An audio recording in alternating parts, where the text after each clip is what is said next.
Show Thursday morning, and welcome everybody. What's up, Fester? You have a look of concern on your face. Yesterday, yes. Yesterday was a great day. I felt mostly because all of my friends who were listening to the morning show were so proud that I pumped out 7 push-ups. Jeez.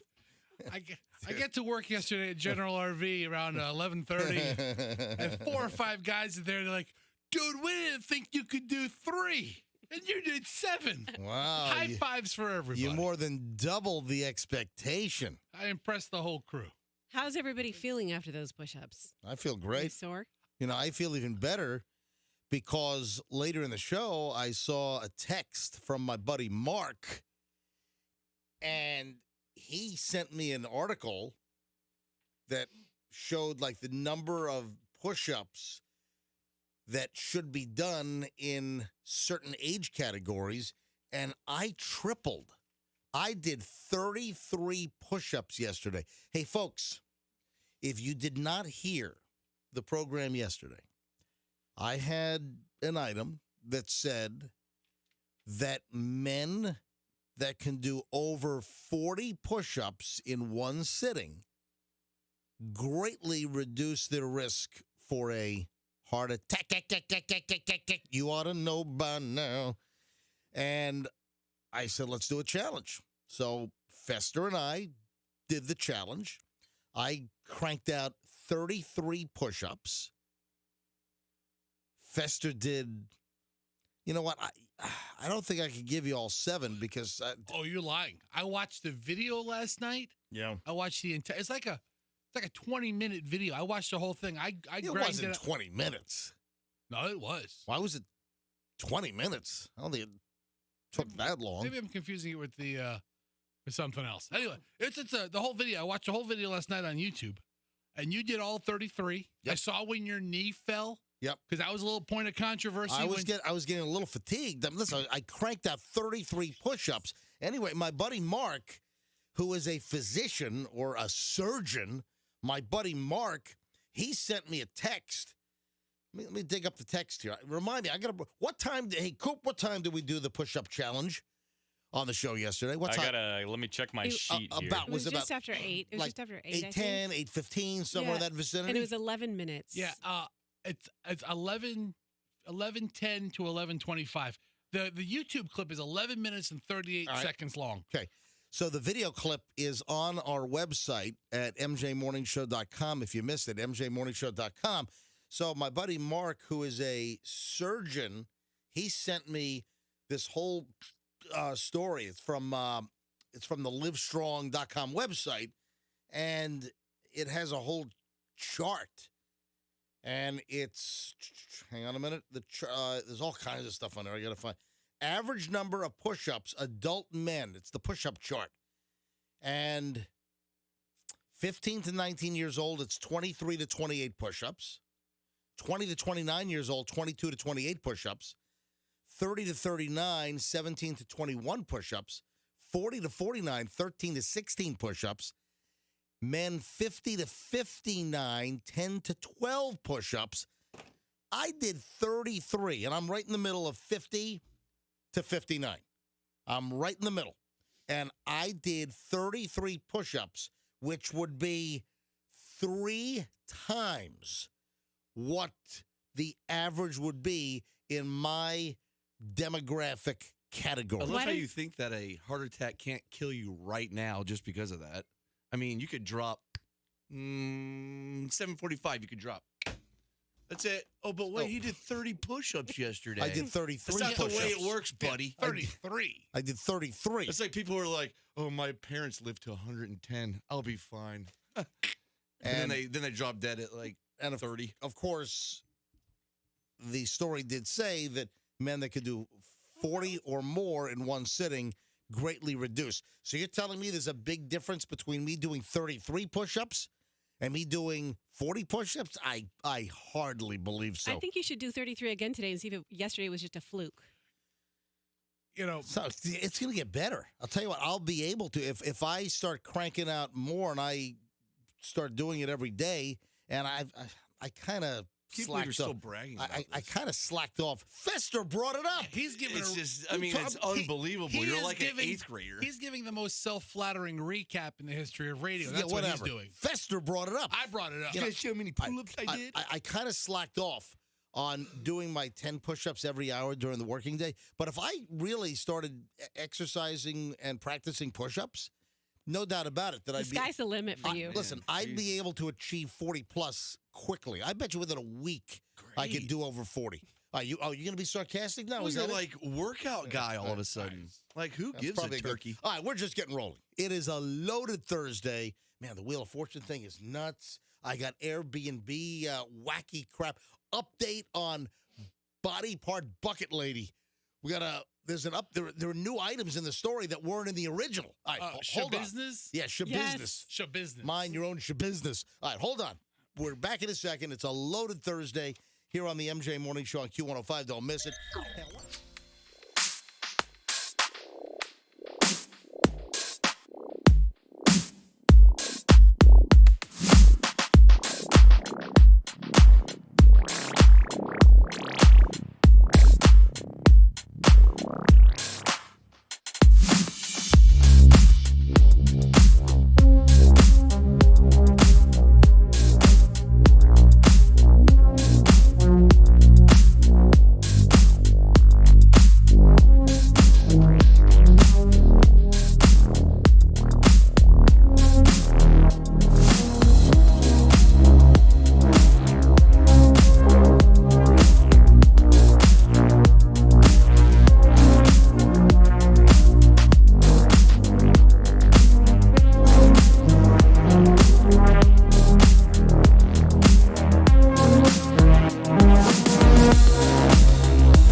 Thursday.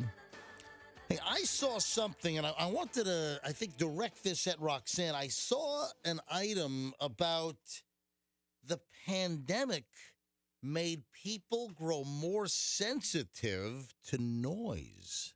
Yeah, I'm trying to figure out how they would connect the dots on that, because is it just because you're going out and doing less things? You're not going to sporting events, you're not going to nightclubs, and then when you hear loud noise, you're like, ah, what's that? That could be it. I think that's exactly it. I think you just cracked the code. I think you just figured it out.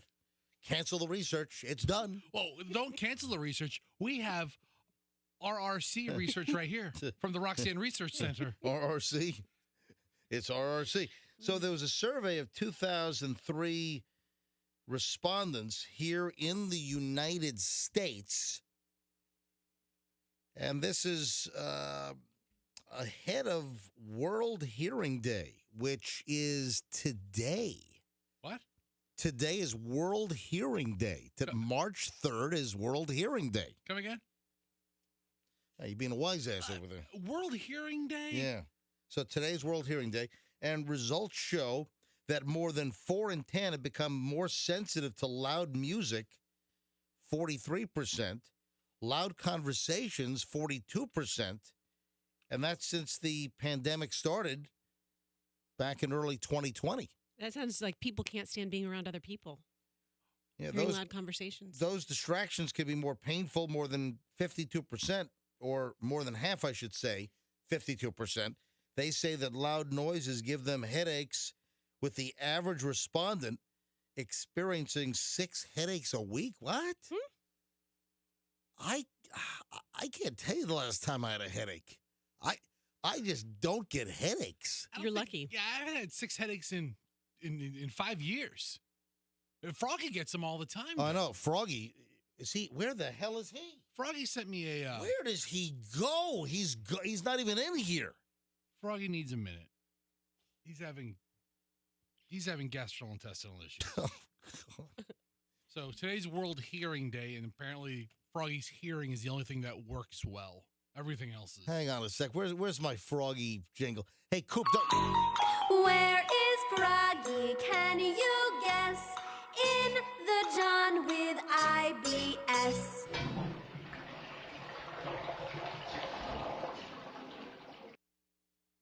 toilet. It's terrible. Yeah, that's a bad toilet.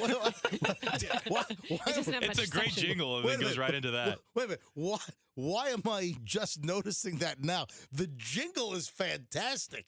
We've had that jingle, geez, probably since what, 2009, 2008? That is an old jingle, and I'm just noticing that toilet flush sucks. Of all the sound effects we have in this place. Hey, Coop, can you add do we have a better toilet flush? We have a couple good toilets. Maybe I can do something with I can mix it in somehow. Yeah, all you got to do is just drop a new toilet in. Give me a nice little power flush at the end. All right, so is that accurate? Oh, let me hear the jingle one more time. That thing's too good. I love this thing.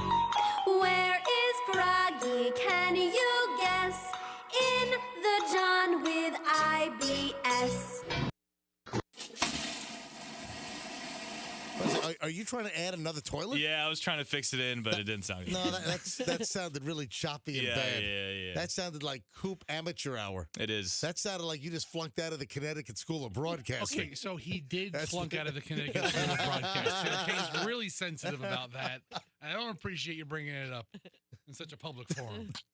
Poor Coop. Now, Roxanne, Yes. during the pandemic, did you become more in tune with your, what is it, AJKR? Or? No, I can't believe you just brought this up because I was actually thinking during the pandemic, something strange happened to me from an auditory standpoint. Really? It's not that noises got more annoying to me. I got completely addicted to ASMR over the last 2 years. It's not a woo thing. Yeah, it is. Yeah, it is. It's really not. It's just like super relaxing. But I listen again, AMSR?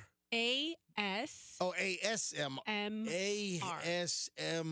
Like audio sensory midget syndrome It or stands something? for Autonomous Sensory Meridian Response. Okay, and this is people that really get all like, what is it, turned on? Or? No, it is not turned on. It is not. It's that's where the confusion is. It just is that it gives you tingles. Like Euphoria. It gives you euphoria. Like the HBO series Euphoria.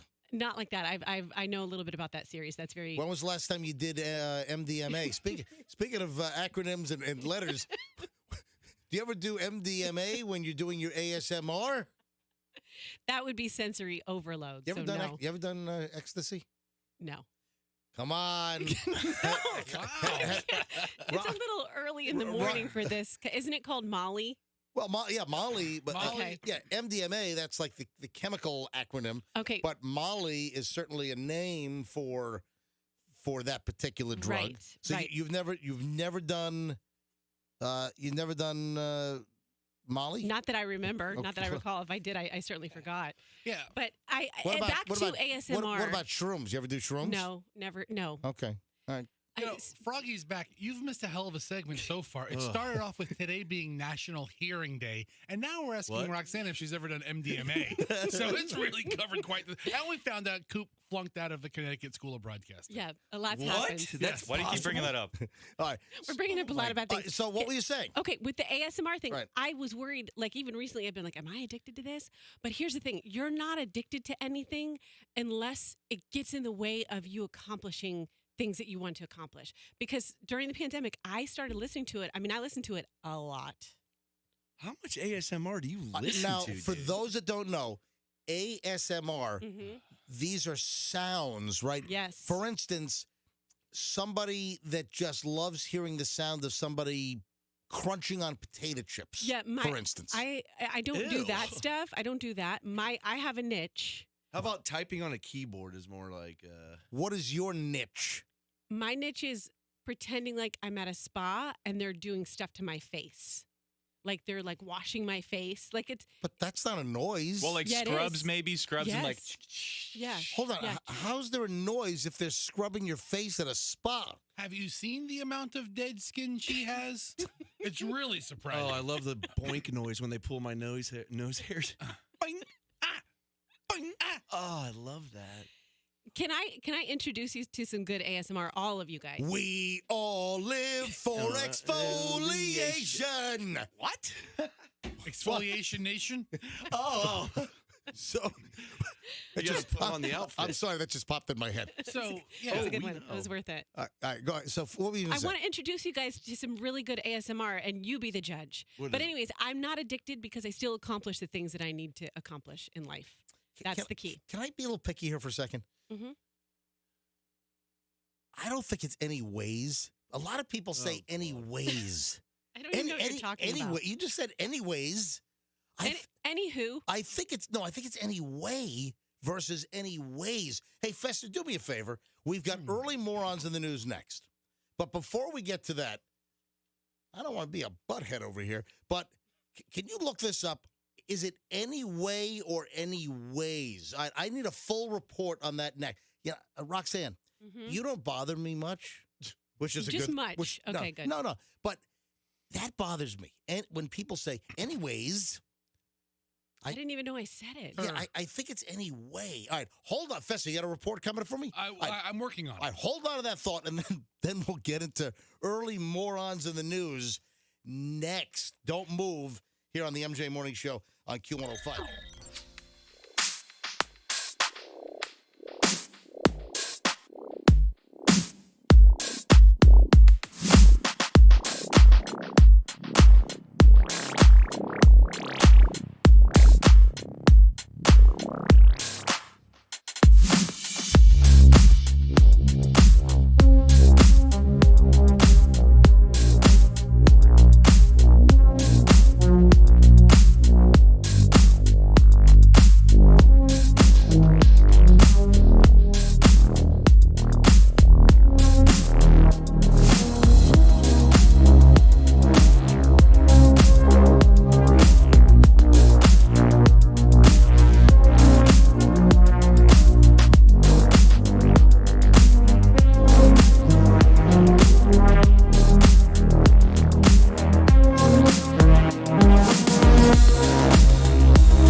whoa.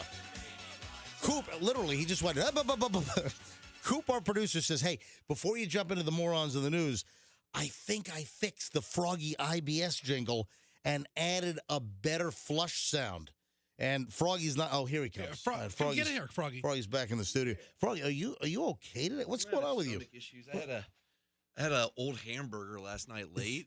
It was Wait a minute. It was made before I went out of town. I didn't know. An old hamburger? I thought it was new and it was in a bag. You had a 2-week-old hamburger? Maybe like 8 days. Where was this hamburger? In my fridge. Oh, it was in the fridge. All right. Because, listen, I found like a Taco Bell burrito under my seat of my car that was like 8, 9, 10 months old. And you ate it? No, I didn't eat it. Oh, yeah. No, I ate the burger last night. No, I just remember when I was And I'm feeling. when I was in high school. Yeah, I was in high school. I was back in Virginia Beach in high school, and I remember I was cleaning out my car, and literally I found a Taco Bell burrito under the driver's seat. I'm like, where the hell did this come from?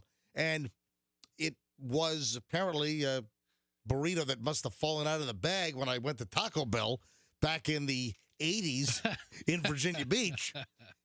But listen, you find those French fries. Yeah, and they're like petrified hard. Yeah. You can kill someone with one of those when you. I got they're a so bunch in my hard. truck right now. Oh, you got a bunch of French fries stuck between your seats? Oh, I dropped the bag ripped a couple months ago, and they've been there, and they're just sitting there feeding ants. Hey, dude.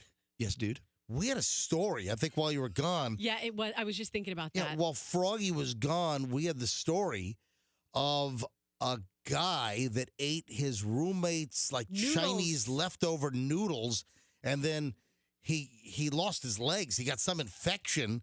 And, What? And he had to have his legs amputated. Just some sort of joke or something? no, you know- this really happened. Well, but wait a minute. There's an update to that story. You know what? I meant to mention this earlier in the week, and I did not. Hold on. I don't have time here, but hold on. Let me do AMP update. All right. Apparently, that story might have been misread and mischaracterized. So the guy might not have lost his legs and had all kinds of sepsis problems because of the Chinese food. No, there's a whole update to that story. Misread. The doctor did a whole I know. dissertation about it. There was a whole dissertation, but it appears maybe the media misread the story, and there's a lot more to it than just the Chinese noodles in the fridge. All right, hold on. Hopefully my arm won't fall off from the hamburger I ate. All right, guys, before we get to more... Oh my God, Froggy, where's your arm? Oh, your arm. Where did it go? No. Oh my goodness, he had a left arm and a no. That's great. MJ Morning Show, Froggy Amputee Theater. That's pretty good. That's That was fantastic. not funny. Terrible. I believed It's it. awful. All right, listen, I got a couple things here. Fester, I need the anyway versus anyways dissertation. Hold on. First, though, Coop says he fixed the Froggy IBS jingle. Do you have the original one with the bad? With the one from 1985 toilet flush? Yeah, all right. On a tape but it sounded like it was recorded from a tape recorder. It didn't even sound like a good toilet flush. How did I never notice that? That the jingle's great, but the toilet flush sucks. All right, here's the original. Listen, folks. Where is Froggy? Can you guess? In the John with IBS. Doesn't even sound like a toilet flush. All right, Sounds like a flooding house. all right, Coop, you fixed it, correct? Yes. All right, Coop, let me hear the updated toilet flush. Go! Where is Froggy? Can you guess? In the John with IBS. Much better. It does sound Wait like for it. Wait for the trickle. All right, now the tank's refilled. Much better. It sounds like the actual toilet here. Coop actually went to the commode in the front of the Yeah, building. you didn't know this, Froggy, but I was in Yeah. the stall next to you recording. And it wasn't IBS. I told you it was double bleeding ulcers. At the time. All right, I'm not trying to be a P-Rick over here, but Roxanne in the last segment, she said, anyways, and that's just, and listen, Roxanne, I'm not picking on you. Lots of people do it. And I hear it all the time. It bothers me. So do I. It bothers me when people say anyways. It should be anyway. and I asked Fester to find some type of an online English usage deal. Hey, can I be honest? When I hear people say anyways, I immediately lower their IQ by like 20 or 30 points. Well, good thing I'm starting high. What a judger, dude. Well, no, guys, I'm just being honest here. That when people say anyways, I don't think they're that smart. I think it's sort of a. You just think you're so much gooder than everybody. I don't think I'm gooder than everybody. It's And ridiculous. what's wrong with having more ways? It's just plural of anyway, like anyway. Yeah. All right. All right. So Fester, I asked you to look online, and what is the deal? Clearly, anyway is correct. Anyways has kind of crept into the lexicon. Did you find anything definitive for me before I get to early morons? I mean, are you giving the anyways report, or am I? Because essentially you gave the report. Mr. Siciliano, please give your presentation. Thank you, teacher. Go ahead. All right. Anyway is the correct way, the more formal way to do it. However. Thank you. However. Yeah, however. Anyways. Howevers.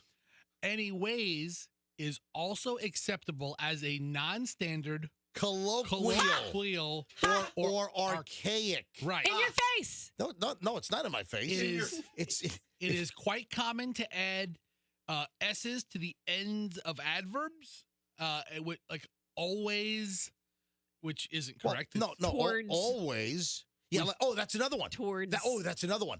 But I think towards should always have the S. No. Toward.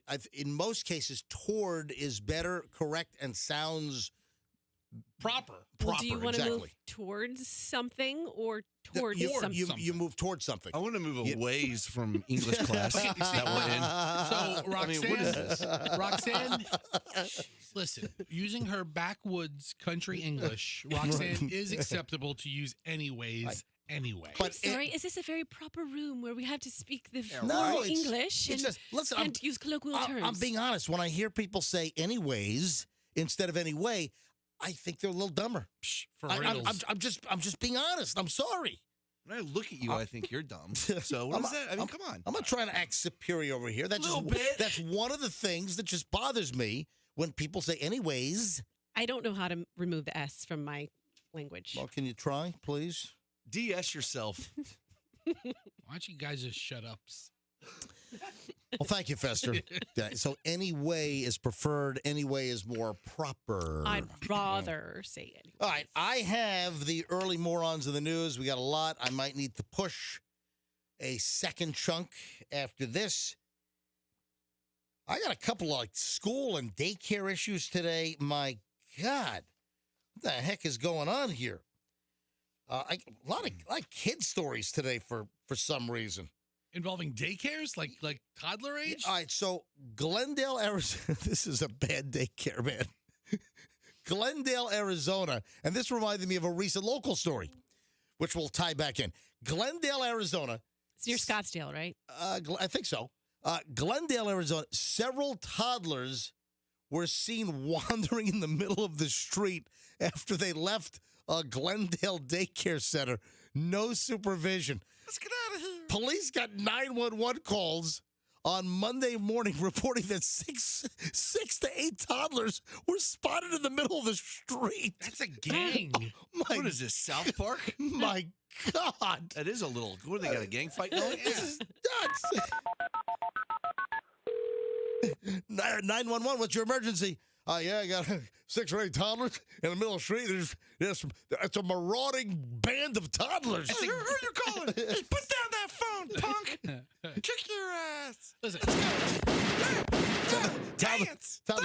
Toddler pulls out a gun with a filed-off serial number. Fires at the guy. Mind your own business. These are our streets. that's a gaggle of toddlers. It is. I love this. The name of the daycare center, the Happy Days Learning Center 3. Ooh. So I'm assuming there's a Happy Days Learning Center 1, a Happy Days Learning Center number 2. Well, they can't spell days, so that's a good clue right there. It's DAYZ. Well, they're probably for, they don't want to get sued by the guy who created Happy Days. It's like a Little Rascals episode or something. All right, so that's crazy. 6 to 8 toddlers they wandered right out of the daycare. How do you not supervise little kids that they can walk out of your daycare center and they're walking in traffic in the middle of the street?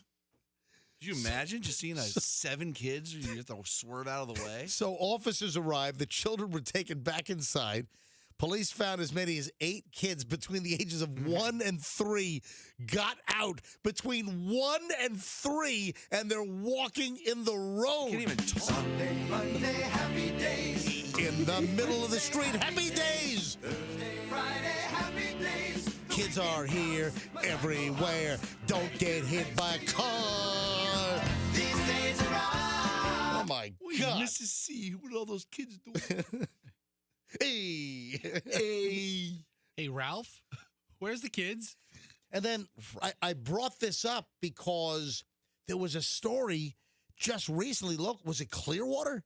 Yeah. There was a daycare center like right here in town where a kid was found wandering down the street. He walked out of a daycare recently. Where was that one? It was in Clearwater. Yeah. Toddler escapes at Clearwater Daycare Center. Walks Wait into a second. It was traffic. Laverne and Shirley Daycare Center. Oh, that's Look nice. at that. It was it was the Laverne and Shirley Daycare Center.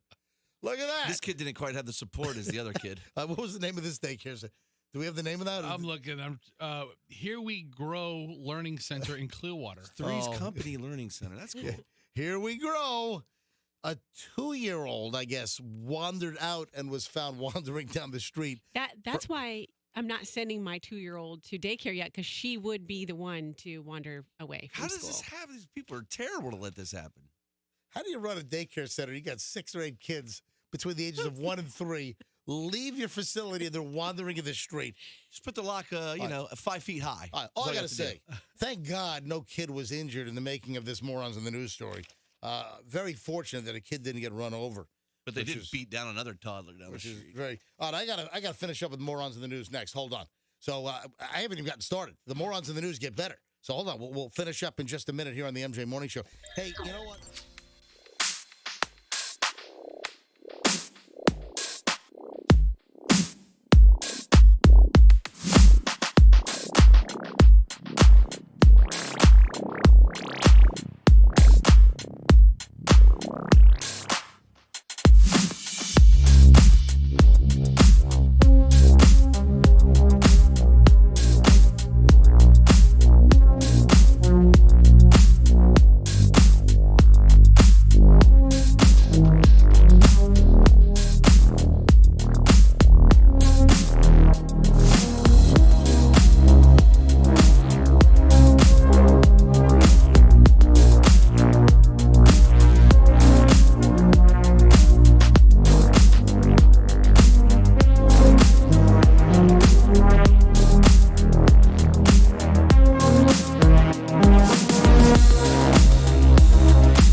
Clock rolling up on 7:01, and the morons in the news continue here. We got a follow-up.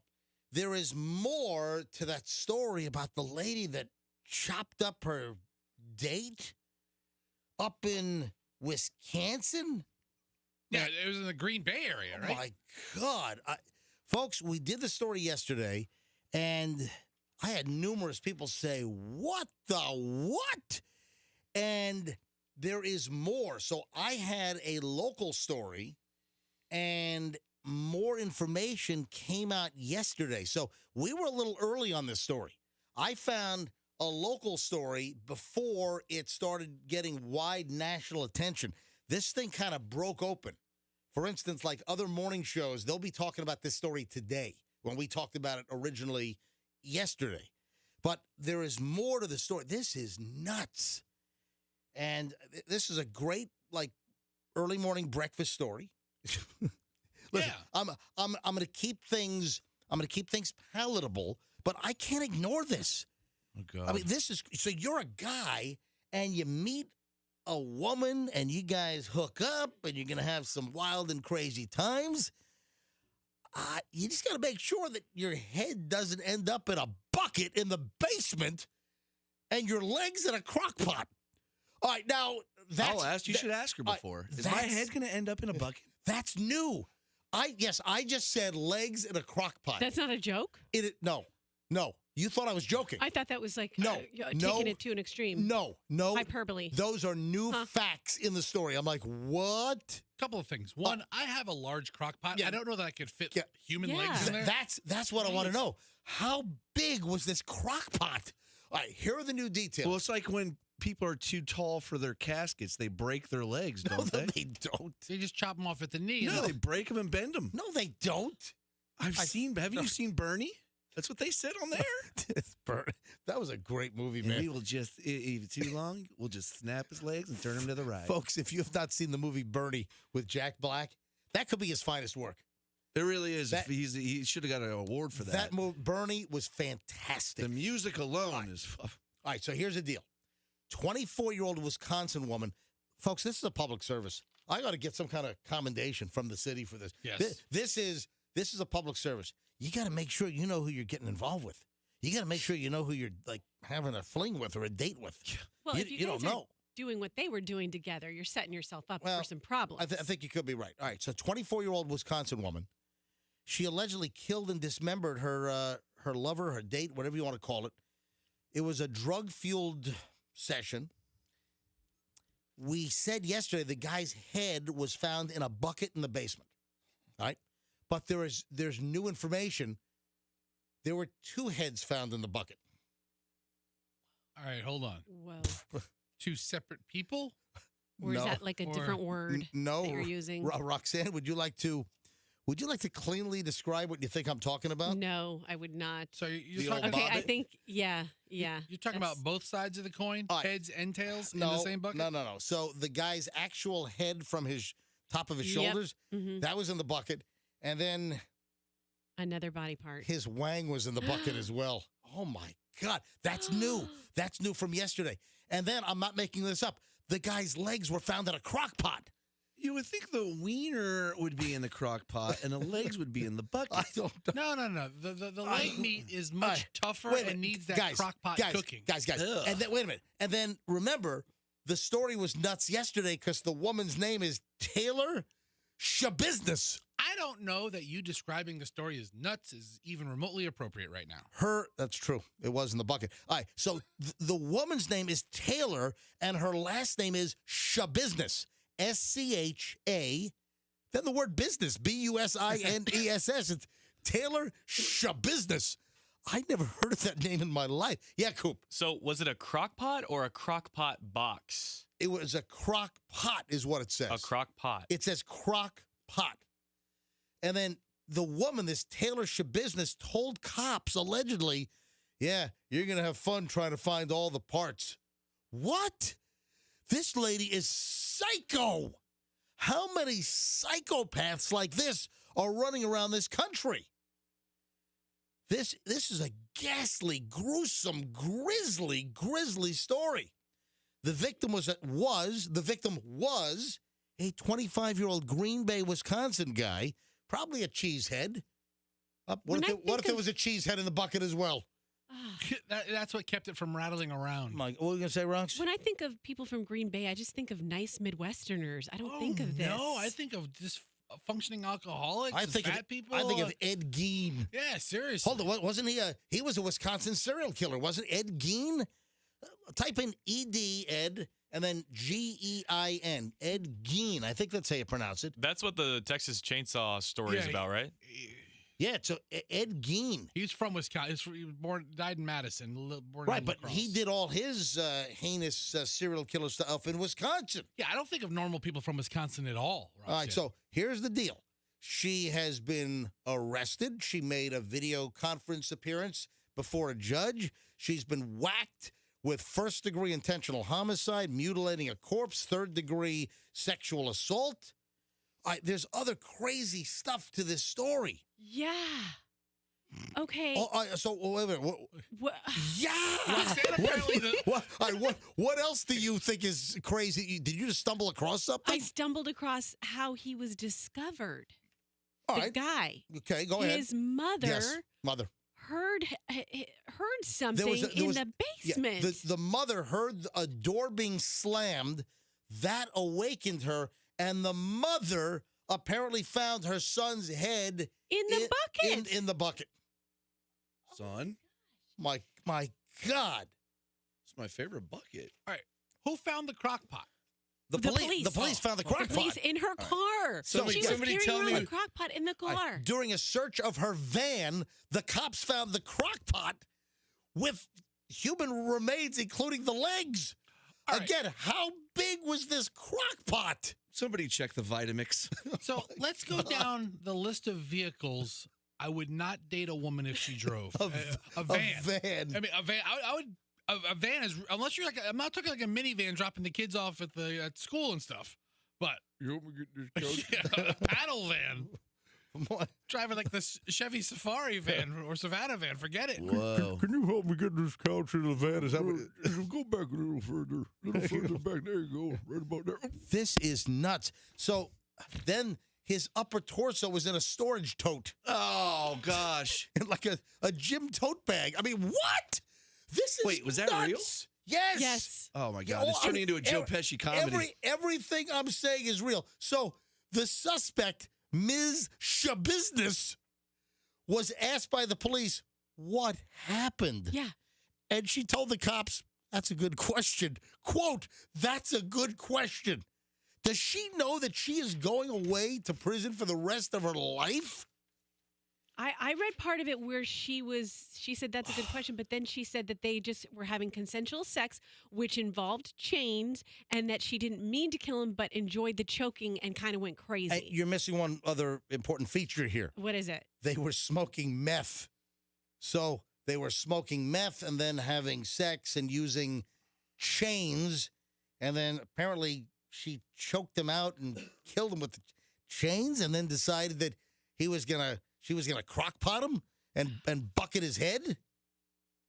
My God. Duffel bag his torso. Exactly. She told the cops that she blacked out at one point and then went crazy and began choking him. Didn't mean to kill him. Oh, well, that's nice. Yeah, that might get you nowhere with the judge. And she told police, you're going to have fun trying to find all the body parts. Yeah, apparently it wasn't that hard. Oh, my God. Where are the arms? I'm not, some of the other details, I'm not getting into some of the stuff here but this is a crazy, crazy story. And then after we did the story on Yesterday Morning Show originally, then I saw like yesterday afternoon that it started popping up. This was like on the New York Post website yesterday afternoon, and last night it was in the New York Daily News last night. Then it starts popping up all over the place. Yes. Like the body parts. But this is a crazy, crazy story. His toes are in my cheese drawer. Shabusiness.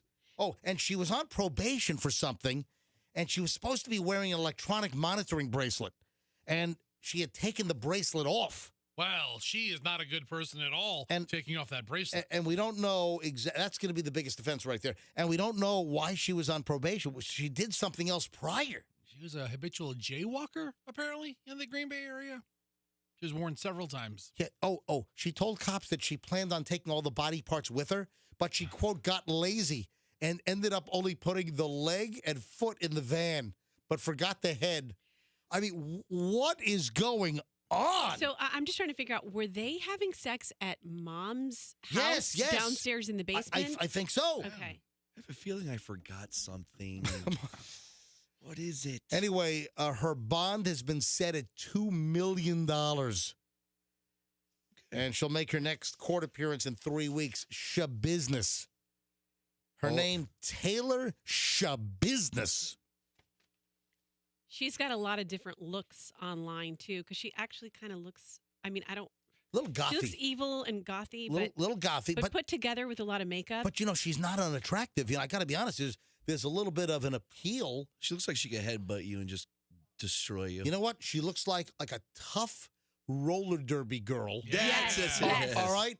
But there's, Right on. but there's an attractiveness there, So a couple things. One, Wisconsin ladies love roller derby. Yes, Two, that's true. right before the roller derby, she's like, I'm going to take your head off. Like, she looks like a roller derby girl that could have been an extra in Game of Thrones. How about that? All right? Yes. I skate for the terrible tulips. There we go. Hey, Coop, did you put her mugshot on the website yesterday? Yes. All right, so it is there. So is it? I'll make it a top post too. All right, so folks, if you want to see what she looks like, hey, can you grab there's a bunch of stories, like the New York Post story, which got posted last night. They've got a bunch of pictures. So maybe put that link up as well so people can see what Tanya, what's her name? What did I say? Sheboygan? Taylor. Taylor, Taylor. Not Sheboygan. Taylor- Shabusiness. Taylor- Sheboygan's a city in Wisconsin, isn't Taylor it? Shabusiness. All right, moving along. The rest of the morons in the news. Hey, folks, when you get those COVID test kits, don't drink the liquid. That's not part of the test. What? When you do one of Oh. those rapid antigen COVID tests, Oh, yeah, they come with a little squeeze bottle. yeah, it comes with the little plastic bottle that has the activation fluid. When you do the little test, and of course the government sent out a ton of them. Oh, did you see that Biden said during the State of the Union the other night that they're going to send out a whole new round of free COVID at-home tests? I want to start hoarding them at the house. I don't know why, because they got a crap load left over. They bought so many, I don't think enough people requested the free kits. Man, I got the damn China ones. I Uh-huh. am proud owners of Indonesian. You got Indonesia? I know someone that got South Korea. I got the China ones, and then there are some USA ones. Mine are, you want to trade? $1,000. Oh, that's right. You got the USA ones, right? I'll sell them to you. Or you got South Korea. No, you got South Korea, I think is what Kim I got said. Bedford, Oregon. Hey, is Kim angry at me?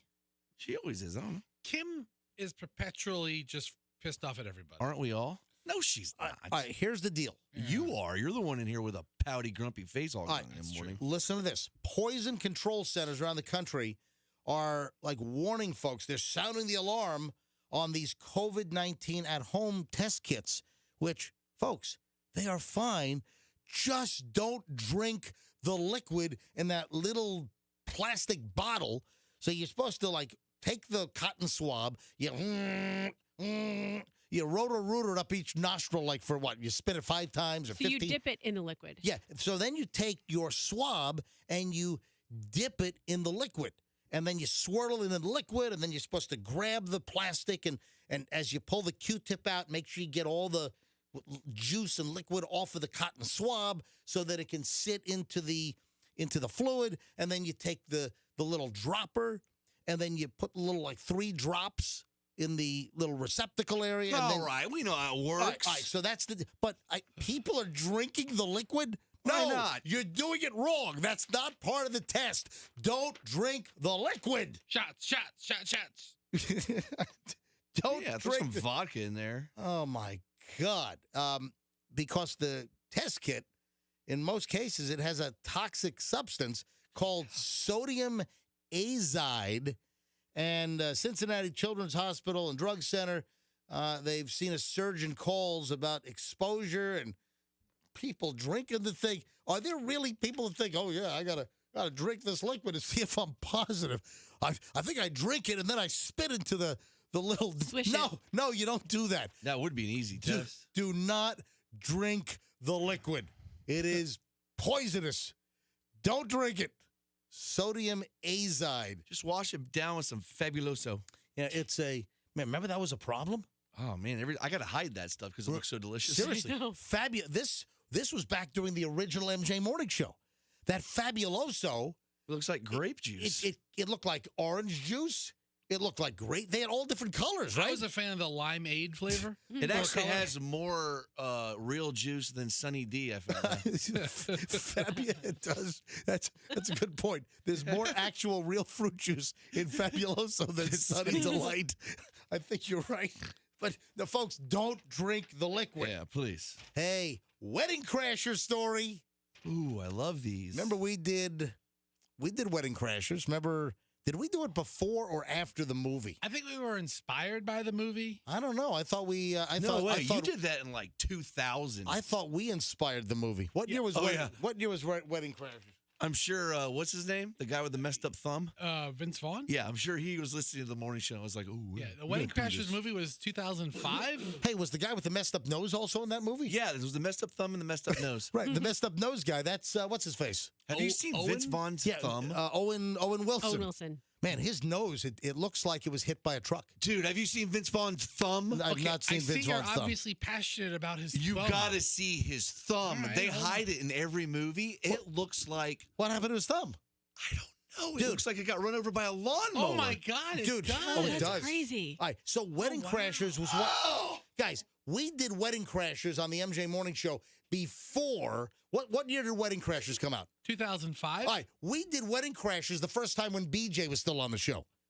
We did Wedding Crashers toward the end of BJ left in February of 2001, and we had already done Wedding Crashers. Okay. 100%. And that's where Fester, you and Froggy number one. It was you and Froggy won. That's right. Okay. Yeah, I was It thinking was- that. I was like an intern. Then. Yeah. So we inspired the movie. Who So cares? Look at that thumb. all right. So do you remember? Remember we did Wedding Crashers? I got kicked out of weddings. Yeah. I got threatened by groomsmen. We had Fester and Froggy number one, and they would go to wedding receptions around town. We'd find like country clubs, and we'd look for like weddings and You like, can go to any yeah. nicer hotel, and there's 2 or 3 weddings every weekend. every weekend. Exactly. So we'd Did go down you- to the Don Cesar, Yeah, and so- it'd be loaded. But people would call up and give you a little insight. Right. Oh, that's right. That's what they did. That's exactly. Thank you. And So Who went? Just Fester? no, Fester and Froggy. Fester- went- oh, Hold on. okay. No. okay. Are you listening to the show? Yes, over there? no, I'm not. You know what I'm doing? I'm staring at Vince Vaughn's thumb. I went to one wedding that was the most elaborate wedding I've ever been to, and then like a year later, the mother got pinched for stealing from her job to pay for the wedding. Oh my God! Really? Yeah, it was great. All right, so listen, the reason why I'm bringing up Wedding Crashers, I didn't just pull this out of my butt. The reason why I'm bringing it up is a woman's been arrested over on the other side of the state in Brevard County. She just walked into a wedding reception, eating all their food, drinking liquor and beer, refused to leave when folks said, hey, who are you? She wouldn't leave. See, if she just would have left, she would have been fine. Yeah, that's the thing. If you go, you can crash a wedding. You got to leave when you're asked to leave. A woman was arrested Sunday after crashing a wedding in Brevard County, refused to leave. Officers showed up around 8 p.m. on Sunday. They were called in reference to a disturbance at a wedding involving an uninvited guest, causing a scene. While talking to the woman who initially called police, the uninvited guest got in her face, got verbally aggressive, almost physically hit her.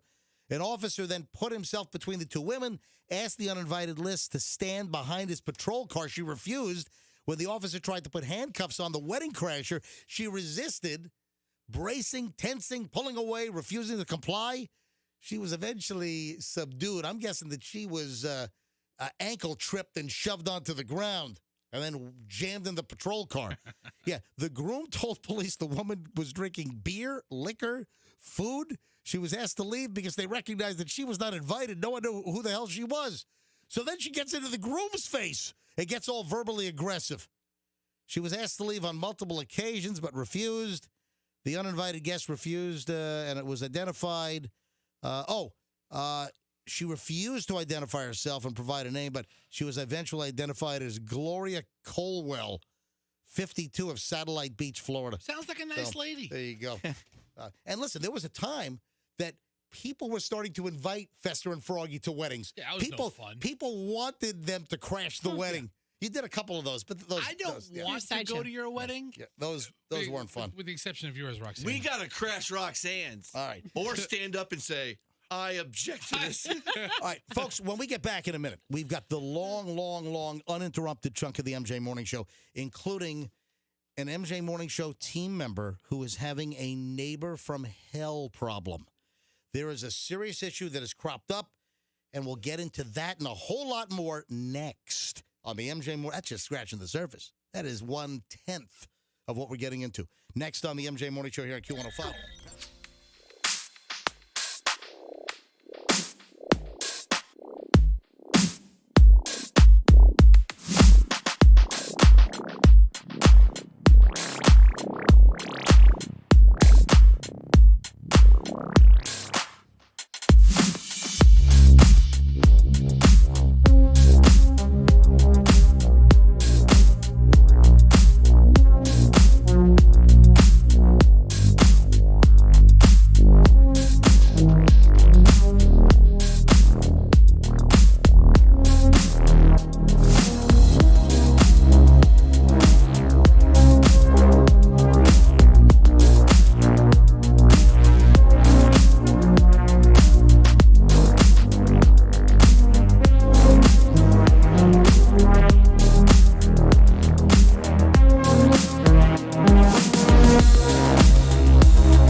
on Exactly. MJ and the crew here, and Roxanne says, "Hey. I got a story to tell. I'm not supposed to tell this, but Doug, her fiance, Dig Doug, is still asleep apparently. Hold on. So, Roxanne, your kids don't have to go to school. What time do your kids get dropped off at kitty daycare where they let them wander in the street? In the 8 o'clock hour. Okay. Hold it. It's 7:30, and Yeah. you're telling me that he's still sleeping, and he's got to take the kids to school in the 8 o'clock hour? They're probably all getting up sometime between 7 and 7:30. That's awesome. All right, so Rock says, "Hey, I'm not supposed to tell this story, but Doug, her fiance, is sleeping." All right, so this is a bonus, folks. I wasn't expecting this. It's bad Roxanne. Whoa. This is bad Roxanne. All right, so we're talking about this wedding crasher deal. Just in the last segment, we're talking about a woman that got busted on the other side of the state, Brevard County. She shows up at a wedding. Nobody knows her. She's drinking liquor and beer, and she's eating all the food. And they're like, "Who are you? Can you leave, please?" And she refused. Cops came. Big problem. She resisted arrest. She got taken to the ground. So then Roxanne says, "What, you have a wedding crasher story?" Related to the movie Wedding Crashers. All right. So, Okay. because we mentioned the movie Wedding Yes. Crashers and how we on the MJ Morning Show, actually it was back during MJ and BJ, Yes. we actually did Wedding Crashers with Fester and Froggy, sending them to weddings around town to Yes. crash. And then we talked about the movie came years after we did the bit, so clearly we inspired the movie. And you have a story that's related just to Wedding Crashers, the movie. the movie. Okay. All right. So this is back in, I would say, like 2007-ish or 8-ish. Yeah. And Doug does multiple golf tournament, helps All right, with golf tournaments. Hold on a minute. Okay. Is Doug a builder and a real estate developer, or does he set up card tables and give out lanyards at golf Yeah, tournaments? that's what he does. What is this? What does he do? He was a professional golfer before he got into real a second. estate. I never heard this. Yeah. Now, Doug was... Not on the PGA Tour, but No. basically like the minor leagues of golf is how I explain it. He didn't make much The Tar money. Heels Tour. No, He you didn't- don't. He didn't make much money doing No. that, did he? No, not at all. Not at all. I'm a professional grifter. Okay. And that's when I met him after that. So wait a minute. So Doug was not good enough to be a PGA golfer? Well, like he was do you pretty know- good. Yeah, Yeah, I mean, exactly. He's a great golfer. Oh, so why couldn't he crack into Tiger Woods territory? Because why can't anybody crack into the top 1% of what their profession Well, is? you're obviously underachiever. Why can't Fester host a show Yeah. like you? Why can MJ barely host a show? Yeah, I'm terrible. Yeah, he really doesn't know what he's doing. I'm awful. Question it every day. So in any case, he also does consulting work or, like running some tournaments, various Right. golf tournaments. And so for this particular celebrity tournament, a fine young gentleman by the name of Bradley Cooper reached out to the tournament, or had his people reach out, which ended up in Doug's lap, and said, this actor, Bradley Cooper, would like to be a part of your golf tournament. He's a golfer, and he'd love to participate. Bradley Cooper. Yes. Oh, is this when Wedding Crashers was out? So Wedding Crashers was 2005. Yes. This tournament was 2007-ish, you said? 2007-ish, 2008-ish, All right. somewhere in there. So then Bradley Cooper's people get a hold of the golf tournament? And Yes. essentially Doug, Yes. who's putting on the golf tournament? And is screening the celebrities. Okay, so Bradley Cooper's people say, hey, he'd like to come to the tournament. Yeah. And what happened? And so Doug, looked at him. Who's this guy? Who's he? What? Wedding Crashers? Oh, that guy from Wedding Crashers? Nah, he's a D-lister. We don't need him. for real. He's turned into one of the biggest actors on the planet. Like, what, sexiest man alive 9 times or well, something? A little bit ill-timed because what happened in 2009? What came out in 2009? Hangover. Kind of like launched him to the moon. That launched him like a SpaceX rocket. Yeah. My Has God, yeah. I Doug guess held a fundraiser golf tournament for Vince Vaughn's thumb? a thumb raiser? Yeah, I guess. Hey, Dig Doug misread that one. Yeah, every so they time- turned him down? He turned him down. Every time I see Bradley doing something amazing, whatever award show it's on, I'm like, God, that D-lister. Too bad he couldn't have made something in his life. And Dig Doug, your fiance, is he's embarrassed by the story and doesn't want us to tell the he story? just- What a bum. Yeah. Okay, we won't tell the story. All right, fine. Yeah. I'll respect his wishes, and we just won't tell the story on the air. I would love for Bradley Cooper to say, hey, Dopey, Yeah, you're the guy that refused me coming to your little golf tournament back in 2007. I'm sure he's the guy that he holds all the contentment for. Yeah. All right, folks, hang on. In just a few minutes, 7:45. In just a few minutes, 7:45, a member of the MJ Morning Show has a neighbor from hell problem going on right now. So which member? Is it me? Is it Roxanne? Is it Coop, our producer? Is it Froggy? Froggy, you've had a lot of problem with neighbors. All my neighbors hate me. Do you have any neighbors left that hate that? Or, No. or they all already hate? There's no other neighbor we've not talked about hating you. So It's actually pretty nice. They all ignore me. yeah. Very relaxing. I'm Is the it- opposite. My neighbors all love me, and I hate all of them. Is it Fester? Hold on. We'll tell you in minutes. 7:45. A neighbor from hell problem. We might even take some phone calls on this. Actually, I think this might be maybe a good launch segment as well for calls on this thing. All right. First, you got to be kidding me. What the heck was that? Froggy? Was that a rumble? Froggy, what His tummy hurts. My stomach. I told I you. just heard. Was that your stomach? Yeah. God. Sorry, you weren't supposed to hear it. It was perfectly timed, though. Jeez. All right. So I saw this last night, and I'm like, you got to be kidding me. 2 kids have been charged with battery after they shot silly string at other kids. What? Are you? This is right south of us. This is in Cape Coral. That's a classic pastime. You got to be kidding me. So South Florida here, Cape Coral, 2 Cape Coral kids are facing battery charges after they shot some other kids with silly string. What is silly string made of? It's old shaving cream. I thought Is it? so. Is it? No, I don't think. But that's God, what it's you like. said that with so much confidence. It's kind of like dried up shaving cream, is what it is. Yeah. But It's, why does it? I don't understand how that stuff works. Listen to this. Officers with the Cape Coral Police Department, they were called to the ice cream club of Veterans Parkway Okay.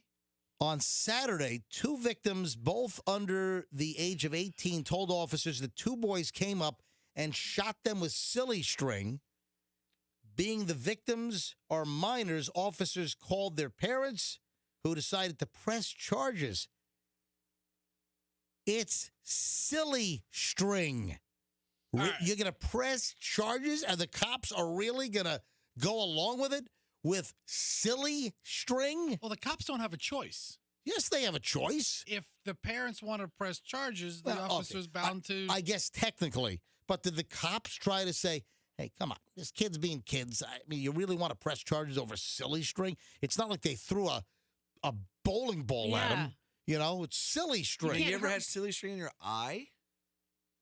No, I haven't had silly string in my. Anyway, Me either. I need more information. Was this a jovial silly stringing? What else is there? It's silly. There's an aggressive silly stringing. maybe they tried to strangle them with the string once they. It's poured not it out of the strangle can. string. It's silly string. one of the people that commented on the story, I guess, down in South Florida, you had one of the TV stations did interviews. One of the adults that was interviewed said, quote, "It's called silly string. It's silly. I think it's excessive." Here's another person. "I'd be mad for a second, but I wouldn't press charges for anything," said Aiden Sanchez. And Well, really? I guess silly string has been used by kids for years. At the end of the school year, I think a lot of kids like spray silly string on the bus. That's sort of an unwritten like end of school year deal that kids spray silly string all over the school bus Yeah. for their last ride home before summer break. In the bus driver's eyes while he's driving. hey, you kids, stopping that silly string. So officers found 2 kids near the ice cream shop on Saturday night, and I guess they determined that they were the silly string sprayers, and they've been given notices to appear for 2 counts of battery. Come on, a judge ought to throw this damn thing out. Oh, there's a news report and everything. All right, do you have all right, This is from Wink News. How is this possible? This is Wing Television in Fort Myers. Wink, wink. Can you throw like a handful of cotton balls at somebody and they'd be like, I've been Oh, my assaulted? God. By Oh, it's- definition, it's a battery. How's that? That's impossible. Now, if you throw a whole package of Duracell D batteries Yes. at somebody's head, now that's a legitimate battery. The law doesn't That's specify. a real battery. All right, this is audio from Wink TV down in Fort Myers. All right, roll it. Let me hear. Southwest Florida kids are facing battery charges after they shot other children with silly string. The Cape Coral Police Department says it happened at the Ice Cream Club on Veterans Parkway Saturday night. Week News reporter Danielle Garcia is live in Cape Coral. Danielle, does the punishment fit the crime here? No. Amanda, lots of people say it's pretty excessive. It's just, silly string. No harm, no foul, right? But Hit stop. two sets of parents Hit and stop. Cape Coral Police say Hit not pause.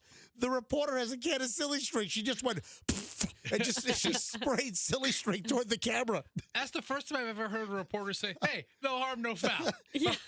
and she sprayed some silly string at the camera. Hey. All right, roll it. Hit it. so fast. It's called silly string, but the charges two teenagers face for spraying it are anything but silly. You still expelled something, made unwanted contact with somebody, and they wish to press charges. Hit That pause. is a battery. All right, hit even when pause. That's Corporal Phil Mullen with the Cape Coral Police Department down south of us. You can see the ridiculous look on his face, like, "Hey, they wanted to press charges." He's like, "Oh my God, we're trying to find murderers." Cape Coral has nothing else going on but this. still something like silly string. Cape Coral police were called to Ice Cream Club on Saturday after two teenagers reported they had been shot with silly string by a group Wait, of can you boys. stop it, please? yes. Do you get shot with silly string or do you get sprayed You get with silly string? sprayed. Do That's you an get evocative shot with word. bullets, or do you get sprayed with bullets? My Both. God. All right, I'm done. I'm done with this story. This is ridiculous. Hopefully a judge throws this out of court. Get out of my courtroom. Get that. Throw the book at these silly string bandits. All right, speaking of judges, a judge has tossed something else. Do you remember? Think back. This is some months ago. Do you remember we dealt with this on several occasions on the show? The Pop-Tart lawsuit. Do you remember? Mm-hmm. And I have a big beef with Pop-Tarts. I do. I've always loved Pop-Tarts. But I noticed, for whatever reason, during the beginning of the pandemic, like maybe March, April, May of 2000, we had some Pop-Tarts lying around. And I guess they were my kids, but I hadn't had a Pop-Tart in a long time. And I'm like, you know what? I'm going to open up that foil silver packet. And I pulled out a Pop-Tart. And I was like, what has happened? The Pop-Tarts, first of all, shrunk to like the size of a postage stamp. And then the frosting on top was like all haphazard, like a 3-year-old with the yips put it on. I mean, it was awful. It was not uniform. They were tiny. I'm like, what is going on in the Pop-Tart universe? Anyway, we talked about this maybe 6 months ago. There was a lawsuit. A person filed a fraud lawsuit claiming that Pop-Tarts did not contain enough real strawberries. So remember, This sounds like a real law. It sounds like a real claim, MJ. well, It's a it's a treat. But if you're gonna say it's strawberry, you might want to have some strawberry in well, it. that was the point. Is that the strawberry Pop-Tarts? You look at the box; it says Pop-Tarts, and it says frosted strawberry. And you had a customer that bought the Pop-Tarts, and he didn't think there were enough strawberries in there, and sued. So a federal judge in Illinois has now dismissed the case, has thrown the lawsuit out against Kellogg Company. Happened on Tuesday. The plaintiff was Stacy Chiappetta. Chiappetta. Oh my God, her name is Chiappetta. Dude, what do you think? I'm making this up? just said it. Of course What do you I thought think? you were What do you think? I'm lying? Yes, Seems You like thought it. I was lying? Yeah. Chiappetta. I'm like, oh, MJ's coming up with the dumbest name you No, could possibly think her of. name is Stacy, Chia, Chia, and then it's P-P-E-T-T-A. Chiappetta. How come she's not? Chiappetta. Yeah, why is she not suing Chia Pets? I know. She They're not probably really- went that route. You know what? They're not really pets. No. Yeah, they're First- not. I have a Bob Ross one. So this Stacy, they do have the Bob Ross Chia Pet. Yeah. So this Stacy Chiappetta, she alleged that Pop-Tarts labeling was deceptive and that customers were being misled. She claimed deceptive advertising due to the lack of real strawberries inside the strawberry Pop-Tart, and the judge said, "Get the out of here," and he dismissed the claim. The judge said no reasonable consumer would be fooled into thinking that there are all kinds of real strawberries jammed inside the Pop-Tart. Okay, this is a rogue judge who is legislating from the bench. I completely agree with Mrs. Chiappetta on this. If you're going to say, hey, strawberries. Yeah. By the way, this was a federal lawsuit. A federal judge tossed this thing out earlier this week, and it was a proposed class action claiming the Kellogg Company's strawberry Pop-Tarts do not have enough strawberries. U.S. District Judge Marvin Aspen in Chicago said no reasonable consumer would believe from Kellogg's packaging that the breakfast staple contained only strawberries or more strawberries than other ingredients such as pears and apples. They're calling it strawberry flavored. You should expect more strawberries. The strawberry combined with a picture of a half of a strawberry and a Pop-Tart oozing red filling does not guarantee that there'll be a certain amount of strawberries in the product's filling, according to Judge Aspen in the decision that was handed out on Tuesday, tossing this sucker right on out. Don't they have like a variety of, they've got like, do they have blueberry? They have apple. There's a million of them. Have you wait never a second. been to a grocery store? What? Are you new? No, Have you never seen the variety? I have not bought Pop-Tarts in a long time. Hang on a sec. We're talking about strawberry Pop-Tarts. Do they have other flavors? Do they maybe Listen, here's my question. Is she going to come back and sue them for all the different flavors that don't live up? Like, are there real blueberries in them? Is she just going to repeat this lawsuit with a different flavor? I think she's done. The s'mores definitely doesn't have real marshmallows. Just toss this thing out. Roxanne just realized that Pop-Tarts have more than one flavor, I think. I know that. There's 5 flavors establishing that in our vending machine right now. Yes. You know what? I'm going to have you leave the show right now and go down the street to Winn-Dixie or Publix. I'm going to have you go. Seriously, I'm going to have you leave. You're going to have to call me from the Pop-Tart aisle, and you're going to have to read all the different varieties of Pop-Tarts on the shelf. How about I just go online like Fester is and read them? No, go right now. Okay, goodbye. No, go. How about you just look at a picture of the different MJ, kinds? I'm on their website right now, poptarts.com. And apple fritter. Roxanne, we really don't need you to leave, Roxanne. Apple fritter. Okay, Boston cream. These are the new flavors. Maple flavor Eggo. Okay, these are the strawberry banana. Those are those limited time? No, those strawberry. Those are new flavors. Yeah, these are the new ones. So then there's hold on a minute. Just a minute. Limited time only. It's the Love Fetty cupcake Pop-Tart bites. That's probably for Valentine's Day. Guess what? The regular Pop-Tarts are like little bites now. All right, scroll up. Look, banana cream pie Pop-Tarts, cinnamon sugar pretzel Pop-Tarts, Fruit Loops Pop-Tarts, blueberry Pop-Tarts, frosted brown sugar, That one's good. cherry, chocolate chip, chocolate cookie dough, There's hundreds chocolate of them. fudge. How did they come up with these? By not putting any real ingredients in it, apparently. And then do they have to partner with Fruit Loops? Hey, this is like Forrest Gump here. Lemon cream, peach cobbler, red velvet, salted caramel, simply frosted harvest, tropical mango, unfrosted blueberry, unfrosted brown sugar. They have unfrosted? They have the unfrosted ones. Some like evil basically people they like all that. are. You know, Roxanne. Skillet liver. Ooh, give me the liver one. Skillet liver Pop-Tarts, man. Give me the skin tag one. Is that on there? We got to move along. Almost like a liver Wellington. Folks, we have a problem with a member of the MJ Morning Show and a neighbor from hell story going on. Who is it? Well, the person on the MJ Morning Show that is having a neighbor from hell issue all come forward now. Hello? Is anyone going to step forward? Coop, is your mic? Oh, yeah, that's me. Oh, dumbass. What an idiot. Hello? Well, I was waiting to see if anybody else had some neighbors from hell, but this story is about me. Yeah, so it's Coop, our producer, and Coop, What are you laughing at, Fester? Coop's just not that bright.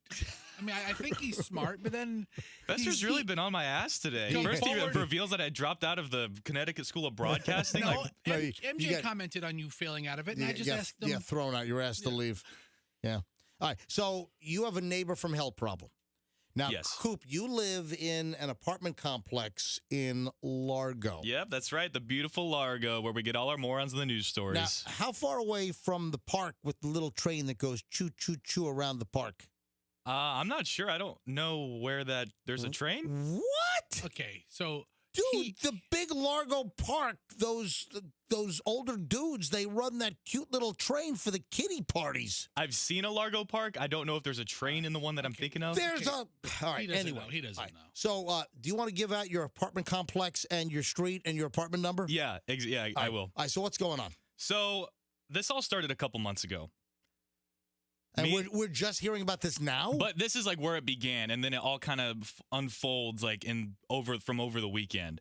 So a couple months ago, me and my roommates, we go out and then we come back and we're like kind of getting ready for bed and like we're kind of, winding down from having a couple beers. In the beginning. You put your Yes. pajamas on. Okay. Yeah, if you want to call it that, yeah. So Do you wear pajamas? I don't wear pajamas. I don't wear pajamas. That's like a northern thing, isn't it? I don't know. I think sleep naked. It's a person It's a thing. goofy thing. All right, so you go to bed. So right before we go to bed, Yeah. we're being quiet, but we get a knock on our door, and it's about 11:30.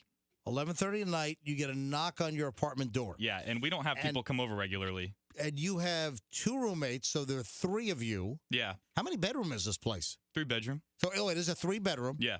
So you each have your own room. Yep. And Coop, and then your roommates' names are what? Joey and Joey. What? Yeah. Well, So there's Joey 1 and Joey 2. You got two Joeys? How Yeah. the hell did... It's a Bob Newhart show. You got... Your roommates are both named Joey? Yeah, they're both, Joey. I got Joey 1 and Joey 2. All right, knock on the door 11:30 at night. So it's this Who woman. answers? Was it Joey 1, Joey 2? This or was it... Joey 2. All right. So it's this woman, and she was telling us that we were being loud, and she asked us to be quiet. And we were like, okay, that's kind of weird. We weren't being loud. We were just about to go to bed. Right. Like, it's 11:30 on a Saturday, But fine, yeah, we'll be quiet, whatever. Well, how long ago was this? What month? this was a couple months, December. I think this was back in December. Okay.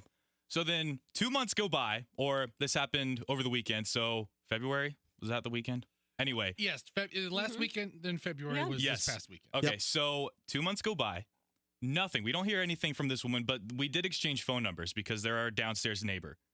And my roommate, Joey 2, gets a text out of the blue, and it says, "Hello, you guys think y'all can stop stomping?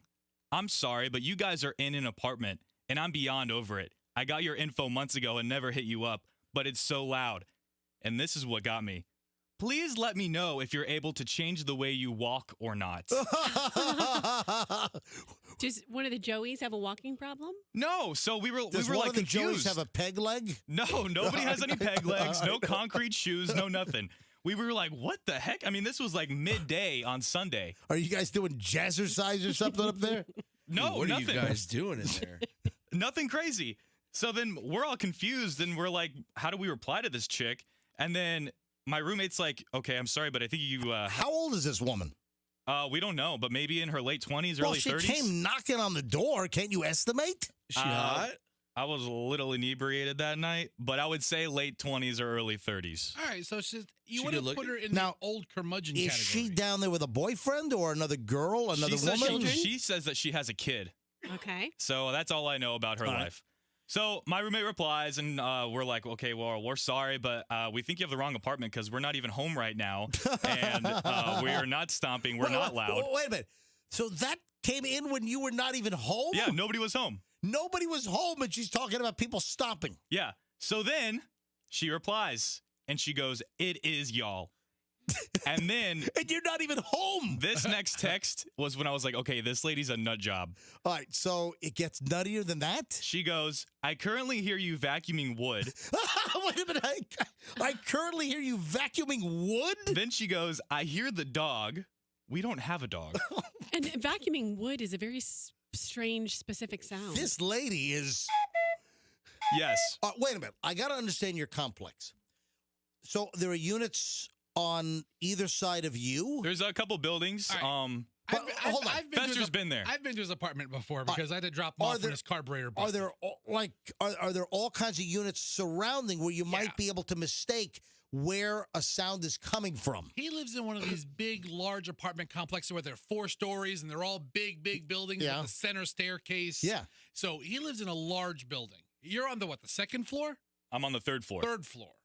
So And she's on the 2nd floor? She's right below me, yeah. And then you have units to your left and right. Right. Yep. What about units like behind? Nope. Well, there would be one middle hallway and apartments on each side. On each side. He is at the end of his building. And there's a hallway separating the two sides. Yes. Yep. What So the that's not where it's that. There's more. Wait, it doesn't end with a dog barking and vacuuming wood? No. So she tells us that we're vacuuming wood. There's a dog barking. Right. And then she goes, I hear the baby screaming. What is going on here? Is that you or one of your roommates? No, none of us have kids. Hey, 3 men and a baby. I got 2 Joeys and a coop. It's 3 men and a baby. Sounds like a good sitcom. And a vacuum and a dog. And does look like Ted Danson. And wood. Oh my God. Is that it now? But and then she accuses us of stomping around in the middle of the night. And then she goes, I guess you guys don't realize how loud you are, but it's pretty bad. What is You guys wrong? probably are loud. What is she on drugs? Well, I thought maybe we were stepping loud until she accused us of having a dog, a vacuum, and a baby while we weren't even home. So what do you do about this? I don't know. I'm hoping that she doesn't go to the office, but if she does go to the office, then I'll have the office people walk right in. Can I give you some? Let me give you some advice. Yeah. I think you guys got to make a preemptive strike because she might be a nut. She could burn the complex down. But what am I supposed to do? She could be a psycho arsonist. All right, let me tell you what you got to do. You guys, all 3 of you, you have to dress up in business attire.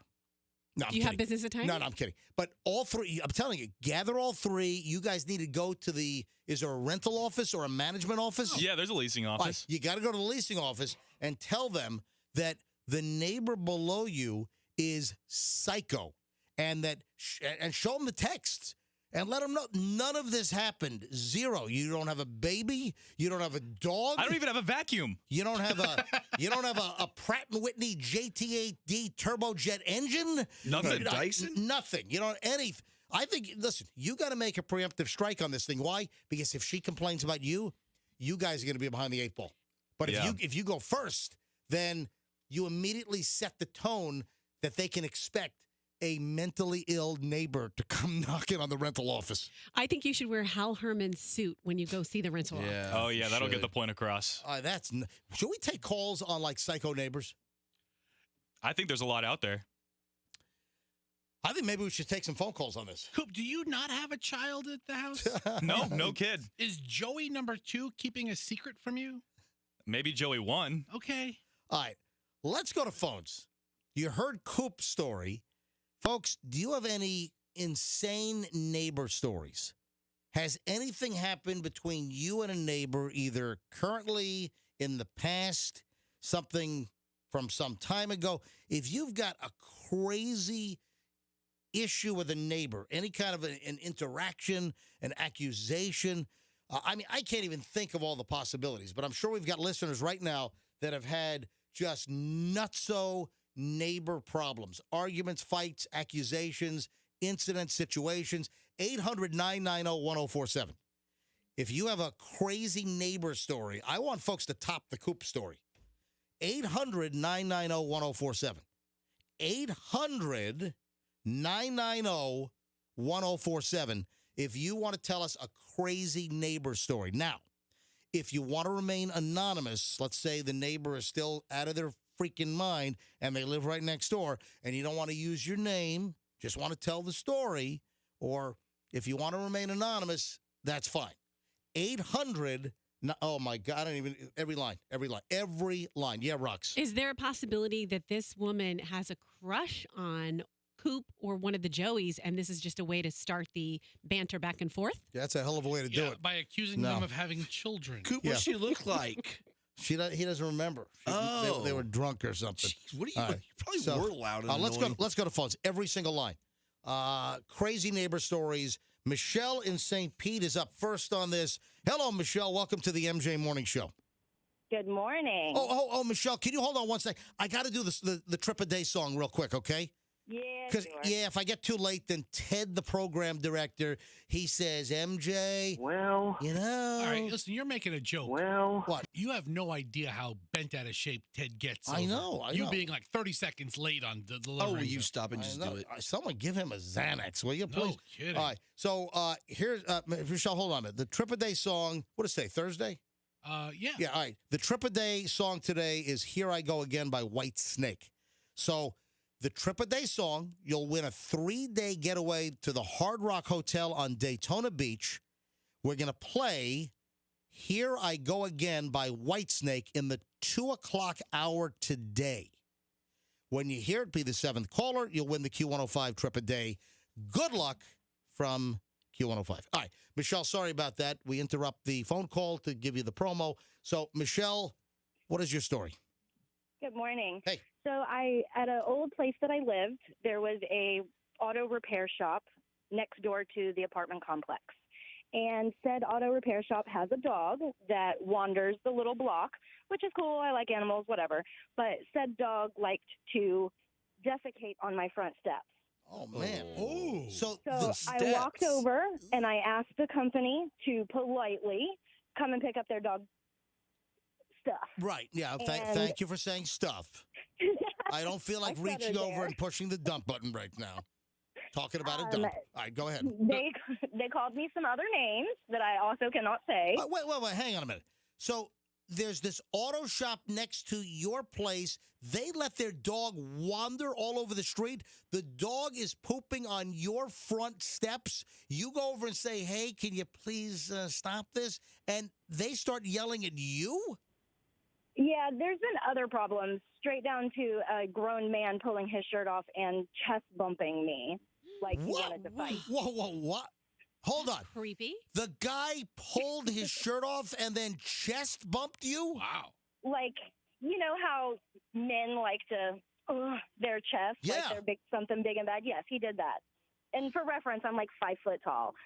Like he just scored a touchdown? Well, hold on a minute. That's a battery. If that guy bumped you, the guy committed a battery on you. I know, but the point of the call is that I threw the dog crap back across their fence after they said that they wouldn't come and do anything. You threw it where? Back across their fence. That's not good. Don't do that. That is crazy. Turd by turd. Can All right. Michelle. So, Just for reference, I'm also the one that backed over the cancer yesterday that called. You what? She backed over her ex-boyfriend. Oh, that was you? You're a nut. That was me. Oh, that's right. You put your vehicle in reverse and backed over an ex-boyfriend. Wow. Yes. All right, Michelle, thank you for calling again. Have a great day. You too. Hey, call. I can't wait to hear what our next story is. Oh, jeez. All right, 800-990-1047. What kind of crazy neighbor stories do you have? How about Rodney in Tarpon Springs? Hey, Rodney, you're on the MJ Morning Show. Hi. Good morning, guys. This is my second call to you guys. I'm the same guy that got taken for $250,000. This guy did a segment on that a couple weeks ago. That's right. woman. Yeah, you had a woman scam you out of $250,000. I don't know that we need listeners to go down their MJ Morning Show resumes every time they call. I love it. I love active, loyal participants and listeners. All right, so Rodney, what is your neighbor problem? I am presently on probation. Rodney, you are a good time. All right, Rodney, why are you on probation? Because I verbally assaulted my neighbor not my neighbor, my girlfriend's neighbor, when I told her to control her effing dog because she's got a pit bull that does not belong there. And that dog is vicious against other animals, and that dog was going after my girlfriend's dog. And wait a minute, you're on probation for verbally yelling at her? How do you get charged with that? I don't know. I'm still trying to figure that out. Tarpon Springs Police Department did not arrest me that evening. I literally got arrested almost a year to the day later. That incident happened in 12. Wait. I think we're missing some parts to this story. Listen, All right. So, Rodney. There's been an ongoing issue between my girlfriend and this woman downstairs. She made sexual advances towards me, and I shot her down. Wait a second.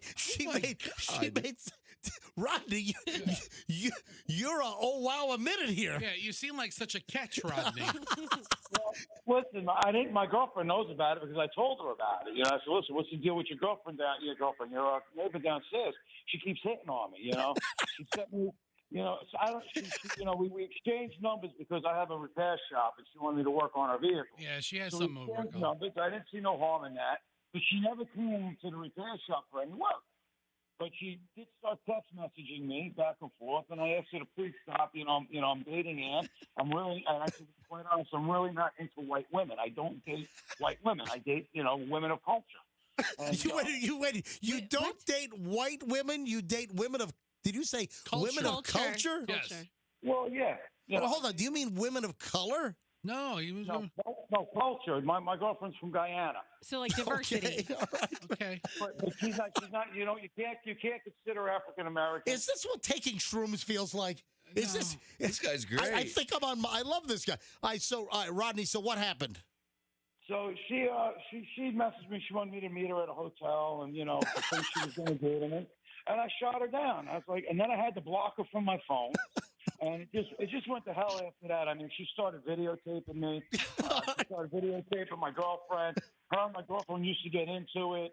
I mean, a deep argument. Unbelievable. Hey, Rodney, I can't wait for your next call. Thanks for listening, Rodney.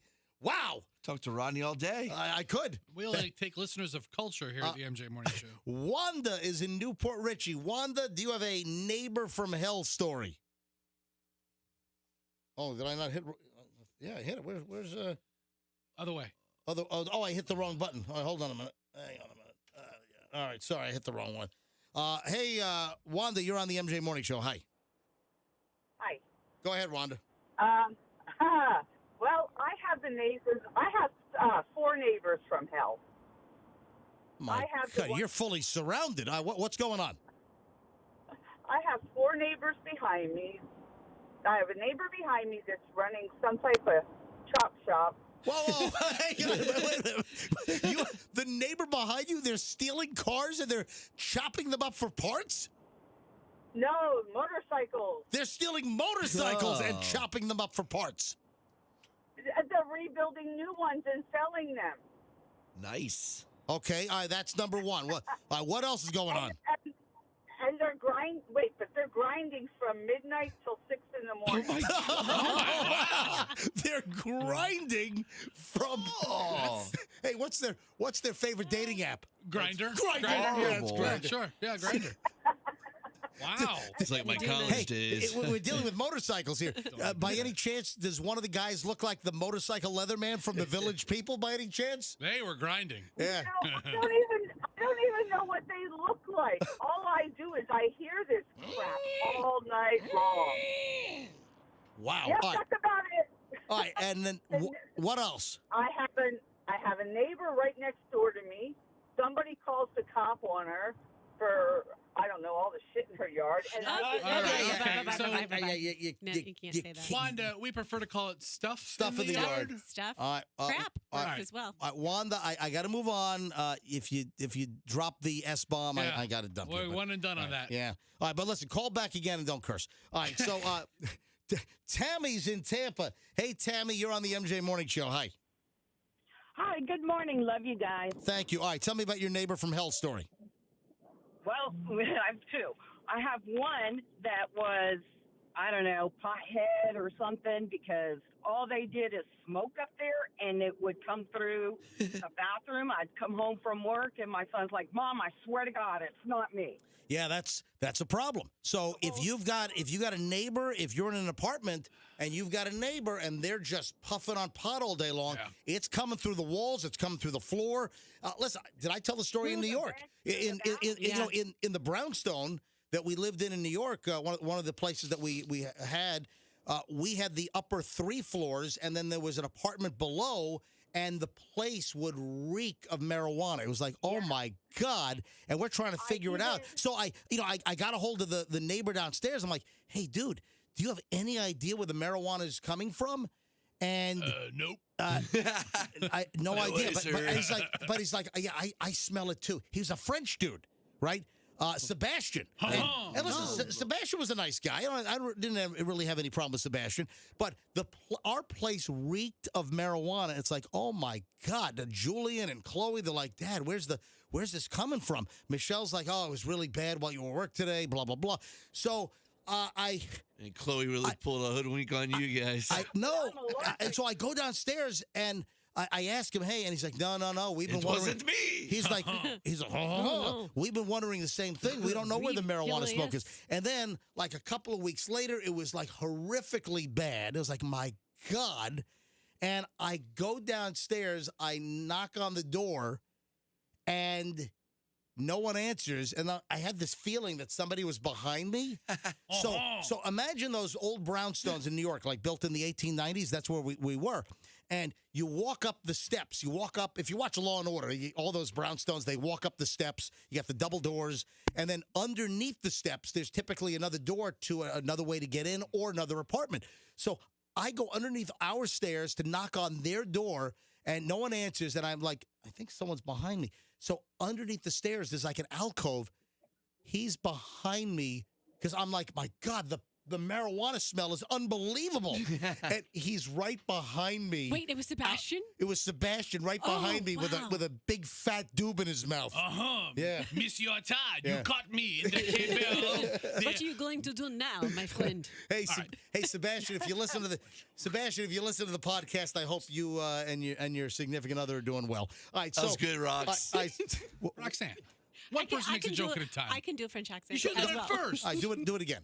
What do you want me to say? I can say, Monsieur, stop. All right, I'm not. Fester got jealous because Roxanne did a French. I'm on a roll with a funny French accent, and I got Roxanne trying to block me out. Yours wasn't funny. What the hell? Roxanne's was? I'm going back to Tammy. All right, so Tammy, you got the pot smoker. What else? Well, I even called the cops. Oh, really? The office wouldn't do anything. So I called the cops. They come in, walk right to the area where it's coming through, and they're like, yep, that's pot. There's nothing we can do. I'm like, then what'd you come here for? Well, you called them. They're police. That's what they do. No, I understand, but what's the point if you're All right. not going to, if there's nothing you could do? Tammy, it kind of sounds, Tammy, it sounds like you're the terrible neighbor in this situation. Why is she the terrible neighbor? No. Tammy should not have to be subjected to marijuana flinging into her place. Welcome to America. Especially because I had a child and I'm allergic to it. Well, we had a child. All right, Tammy, was there another story as well? Yes. The second one was I had some young neighbors upstairs that stomped all the time, but then I find out from my son that they were hitting on him, and he's in middle school. They were literally trying to pick up my kid, and I'm like, wait a minute. Hold on. The neighbors, were they male or female? Female. So how old were the females upstairs? In their mid-20s. And they're trying to hook up with your middle school kid who's, what, 12? He was 14. Oh, 14. My God. Yep. So could you imagine being a 14-year-old kid? What'd they look like? And as a protective mom, Oh, yes, my gosh. I went crazy. That's nuts. All right, thanks, Tammy. Appreciate it. Kevin is in Tampa. Hey, Kevin. MJ Morning Show. What's your crazy neighbor story? I had my next door neighbor when I lived in Ohio. It was still an apartment. Get drug out by the SWAT team. I came home from work and like my flowers were all masked and there were like red handprints on my door. My next door neighbor's door was, the whole door jamb was busted and everything. And I'm looking around like, what the heck's going on? So my neighbor on the other side comes out and is like, oh my God, were you home? Did you see that? It's like the neighbor's brother came in and was holding her with a knife and everything, and the SWAT team showed up, and he said he wasn't coming out, and they said, well, yes, you are. And they ended up kicking the door in. Oh, my God. Are you running in a hamster wheel right now? What is that noise? Where are you right now? I'm sorry. I'm in a truck heading back to the villages. Yeah, all right. So you're in are you in a big rig?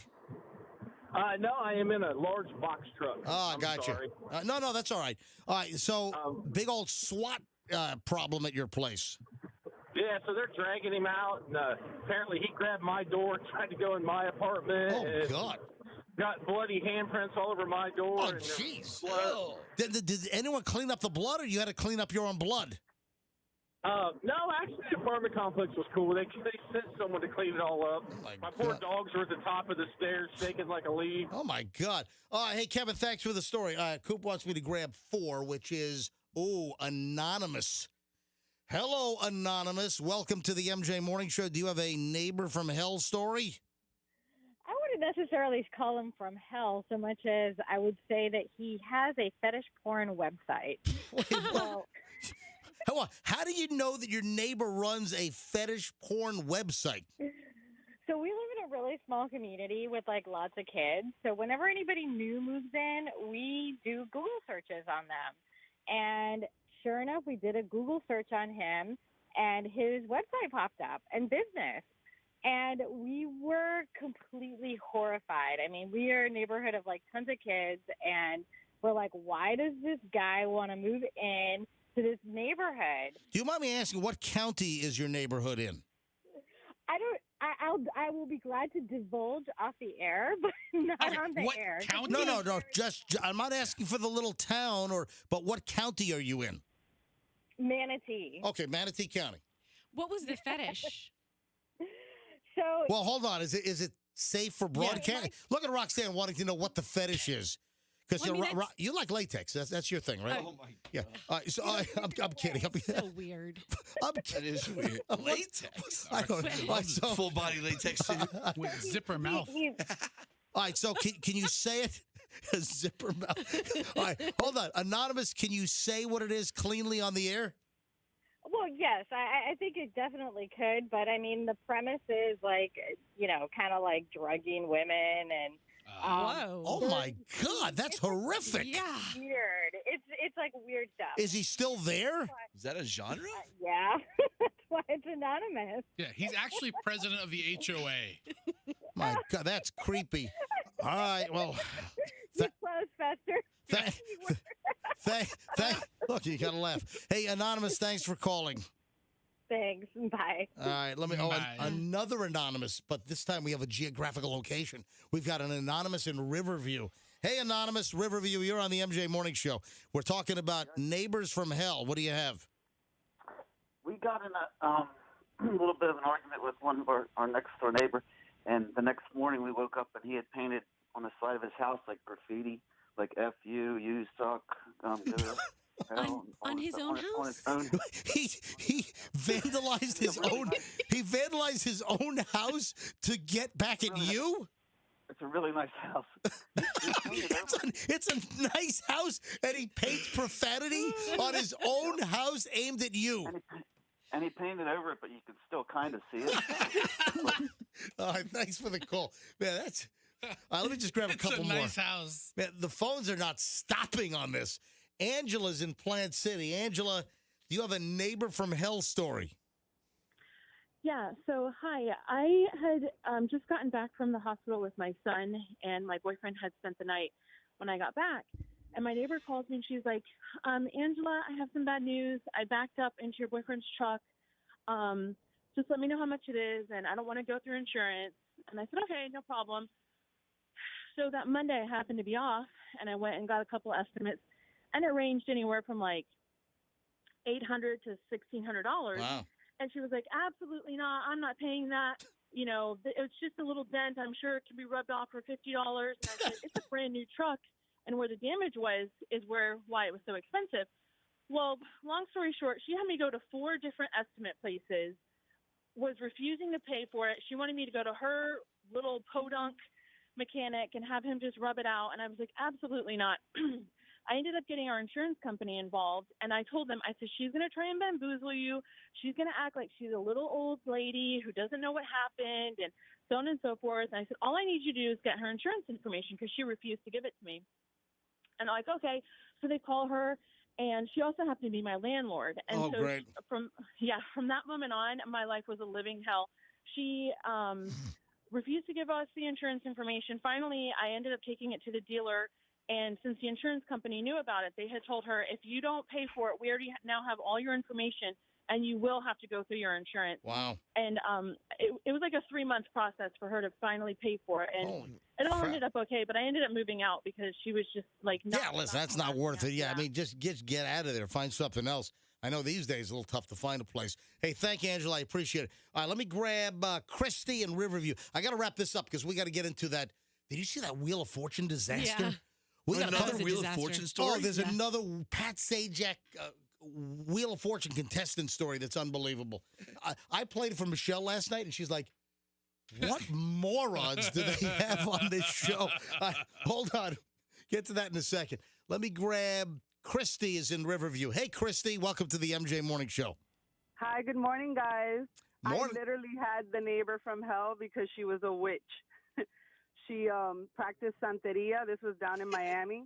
She was my next door neighbor. I did not know any of this. So she had like chickens and bones?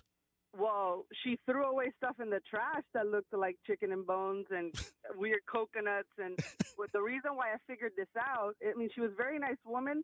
She was married to an old Italian guy, and she was a young woman. And we used to call her Daisy Dukes because she only wore Daisy Dukes around the neighborhood. Yeah, I know how you get that nickname. Yeah. We called her Daisy Dukes because we know. We know why. So one day I was upstairs, and our house had like a room that kind of like can see into their garage, and I kept seeing like this fire or flame like through the corner of my eye out the window, and I stop and look, and I see fire, and then I'm like, oh my gosh, the next door neighbor's house is on fire. So I call my husband over, and my husband looks at it, and he goes, that's not fire. She's like doing some ritual dance. And then I turn off all the lights because I don't want them to see us, looking out the window. Yeah. Right. And I look inside, and I see that there's like a pentagram on the garage floor. Oh, my God. And was she still wearing the Daisy Dukes? Yeah, she always wore the Always. I mean, she has a nickname, MJ. Just a good old boy. Wow. Thanks, Christy. Appreciate it. That's nuts. Dude, these calls are... These are another... I got to wrap this up because we got to move on. I got too much stuff. And then Michelle's calling me a breadcrumber. Do you know what that is? No. I mean, I can come up with some ideas. Michelle accused me last night. She came across an item, and Michelle says, this is you. You're a breadcrumber. Is that the opposite of a gold digger? Hang on. We'll get into that in a minute. Another anonymous call. Hey, Anonymous, you're on the MJ Morning Show, Q105. Hello. Good morning. I love you guys. I just wanted to give you my crazy neighbor story real quick.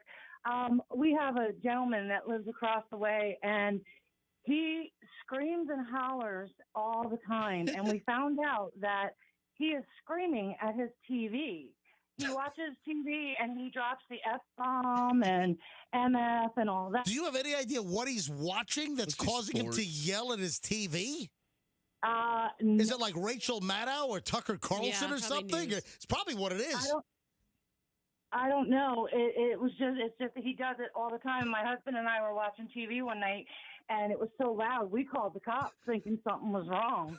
And sometimes he'll sit out on his carport with a bunch of friends, and they'll smoke their weed and whatever. And I got to be honest. I think he's watching cable news at night, and that is bad for your health. I'm telling you right now. I think so too. I had a friend who was a degenerate gambler, and he would like watch I the don't most. know, but he has to be doing something. But it's every night, and even with his windows closed, we can hear him dropping the F-bomb. I mean, come on, it's crazy, and nobody wants to say anything because they're afraid he might reiterate or something. I can't judge because that's how I was during Celebrity Big Brother. Hold on, he might reiterate? Retaliate. Oh, you mean retaliate. Yeah, I like to reiterate that he will retaliate. Hey, Anonymous, thank you for listening. We appreciate you calling in as well.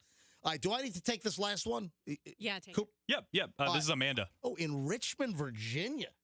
Whoa. Wow. Hey, Amanda, now, are you from the Tampa area? How are you calling us from Rick? What? I lived there. I used to live in Tampa, but I moved away a while ago.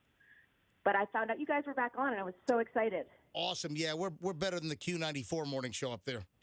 Yeah, this is the only morning show I know of, actually, that I like. 100%. Absolutely. All right, so, Amanda, you're the last call on Neighbor from Hell. We've had a great roll of calls here. Don't screw it up. Mine will be short, but I was on an HOA committee, and people owed money.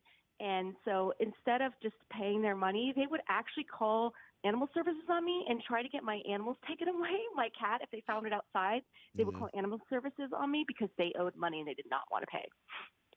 Well, that's terrible. So they were reiterating against you. Reiterating, yes. Yeah, they were retaliating against you because you were doing your job, But some HOAs kind of suck, you know? This one sucked big time, and I got nasty letters on my windshield when I wake up in the morning. But I draw the line at trying to take. Well, you weren't one of those. You weren't one of those HOAs where, like, you told some veteran he couldn't have a flag in front of his house, right? No, this was laughable. It was one of those tiny ones off of Bayshore. It just literally had like 8 townhomes in it. That was it. Off of Bayshore? Is that what you said? Yeah, off of Bayshore. Gotcha. All right. Adjacent, parallel to Howard. Gotcha. Hey, listen, I probably know where it is. Amanda, thank you, and thanks for listening to us out of Richmond. We appreciate it. Thanks. Bye. Okay. All right, there you go. Man, Coop, all of that from your neighbor from hell. But I'm telling you, Coop, you guys got to go to your rental office, and you guys got to make a preemptive strike because she's going to go to them, and then you guys going to be the bad guys if you go first to talk about this crazy neighbor. Coop started the whole thing because there's a crazy neighbor accusing Coop and his roommates of stuff they are not doing, nothing even close. So yeah, she's harassing you guys. Oh, yeah. You got to lay the foundation. That's nuts. All right, Wheel of Fortune. I played this for Michelle last night. Michelle's like, this is not real. Michelle thought this was fake. This is not fake. This is real. Laura, you have another opportunity here. You can spin the wheel. You can try to solve the puzzle. What do you want to do? All right. Laura, what's happening to Pat Sajak's voice? Okay, so Pat's at a point to get to this level. Right. It's been you don't know what's going on. Here, Froggy. So, folks, let us rewind and start from the beginning. And what the hell is Pat talking about? How long does it take to get to that point? Ladies and gentlemen, from Sony Pictures Studios, it's America's Game.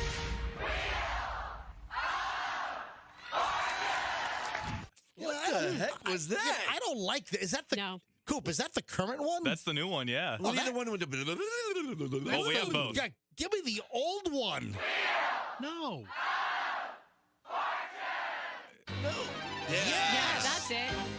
This is that's the music. This is Wheel of Fortune, man. Happy. Yeah. God, why do you change it to something that sucks? Leave that one on. All right, so here's the deal. Is this the dumbest Wheel of Fortune contestant ever? We've got 4 clips, and we've shortened it. Wait, don't we have to see the clues, though? You can't just play it, right? Well, we can put the video up on our website at mjmorningshow.com. Is it something that's really easy? Here Froggy, it is. Here's the still picture of what we're talking about. There's the still shot. Let's see if I can solve it. It's another feather, then it's blank N, and then YO blank R, and then blank A blank. Another feather in your, obviously, it's another feather in your, hold on. Yeah. All right. Hold on. Listen to what happens here. I'll buy a vowel. Okay. An O. 2 O's. I'll solve.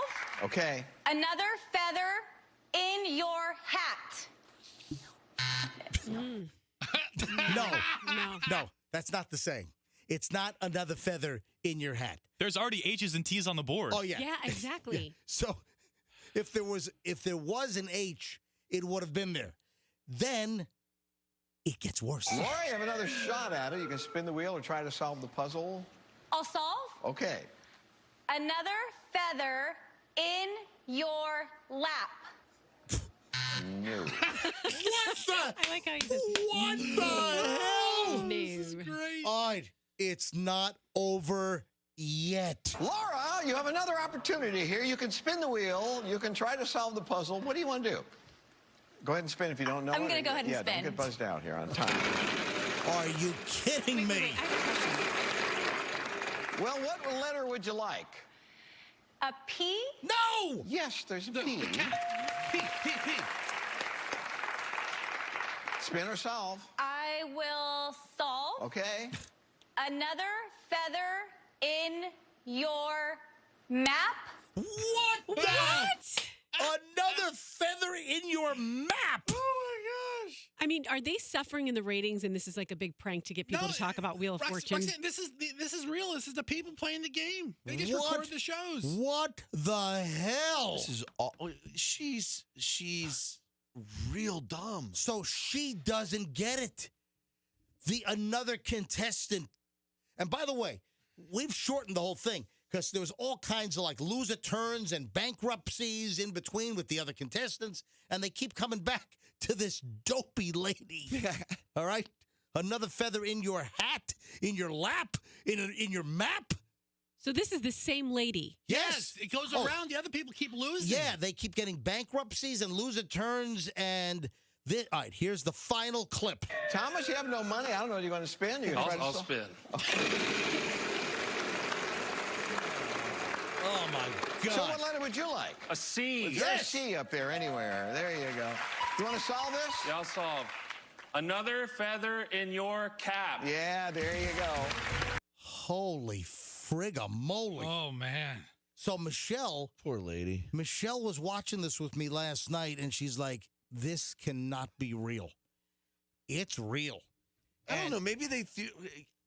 Are you 100% sure? Okay. Because look at all the media they're getting. Okay, if a game show puts in a ringer like this, I mean, not that Wheel of Fortune has a ton of credibility. Dude, it wouldn't. No, you can't do that. It's not rigged. I know. You know, you ever see the movie Quiz Show? Yes. Yeah, this is not rigged. Yeah. The lady was just a moron. I'm sorry. Quiz Show is a real story, though. And then Pat Sajak now, Pat Sajak has jumped into the defense of this woman. Well, okay, so Twitter and social media exploded 2 nights ago when this aired. And then Pat has to speak up and kind of defend the lady. So Pat Sajak, I can't believe he's 75 years old. Can you believe he's 75? Pat Sajak went on Twitter yesterday, and he shared a lengthy thread, came to the defense of these dumb contestants that were just abused and mocked online, as they should be, after 10 attempts to solve this easy puzzle. So Pat Sajak posts this thread online and asking viewers to have, quote, a little heart. He said, quote, "It always pains me when nice people come on our show to play a game and win some money and maybe fulfill a lifelong dream and then are subject to online ridicule when they make a mistake or something goes awry. Last night's feather in your cap puzzle was a case in point. Sitting at home, it seems incredible that they couldn't solve it, but I knew in real time what was happening." And he said that they were flailing due to the pressures of being on TV. The 3 competitors, Laura Machado, Christopher Coleman, and Thomas Lipscomb, were all attempting to solve the puzzle. So Pat Sajak is coming to their defense. Shut up, Pat. Yeah, Pat. She was dumb. You want to go to phone scoop? Well, we have one caller, Alexis, and she just told me something that kind of makes sense. All right, hang on a minute. About the show. Hey, Alexis, you're on the MJ Morning Show. Welcome. Hi, MJ. I actually talked to you guys a couple of days ago with my son, Lucas. Fletcher doesn't like it when you do that. So sorry. No, I have no problem with it. No issue at all. I love that you listen every day, and I love people that become regulars on the show. All right, so what's your story? I actually tried out for Wheel of Fortune years ago when I was living down in Miami. Yep. And so my lifelong dream would actually be to be on Jeopardy back when Alex was doing it. Yeah, because Jeopardy is the smart person show, and Wheel of Fortune is the idiot show. Obviously. Okay, so to your point, they don't want people that can solve puzzles. They were looking for people who could be bubbly and cheery and like fake happiness. And you know, when you see people who shout out to their families, and I don't know how to fake that. Like, I can't be like, yay, like that's not me at all. So I'm solving all these puzzles, but they're like, oh no, you have to be happier. And I'm like, what? And then yeah, you're too good of a puzzle solver. All right, and then what happened? Well, when I watched the show, I'm like, wait, I have way more personality than that guy. How did he make it on the show? I don't blame Pat Sajak at all. I blame the people who are the ones in charge of the tryouts. Yeah, the screeners or the producers, the auditioners. Yeah. There is a certain personality I think they're looking for. You know, like on The Price is Right, they're looking for some, excitable, over-the-top person. Yeah, crazy nut job with an I Love Bob Barker or I Love Drew Carey T-shirt, Yeah, that's not me. Yeah. So, Well, you're not going to be on the game show then. Sound like a real Nope, stick in the no. mud. I'm going to keep trying out for Jeopardy, I guess. Hey, you'll make that. Good luck, Alexis, and thanks for calling. Thank you. I love your show. Love you too. Thanks. Okay. All right. I got to get into this whole breadcrumbing thing. I've been accused. But first, JetBlue, 4 times the legal limit. What?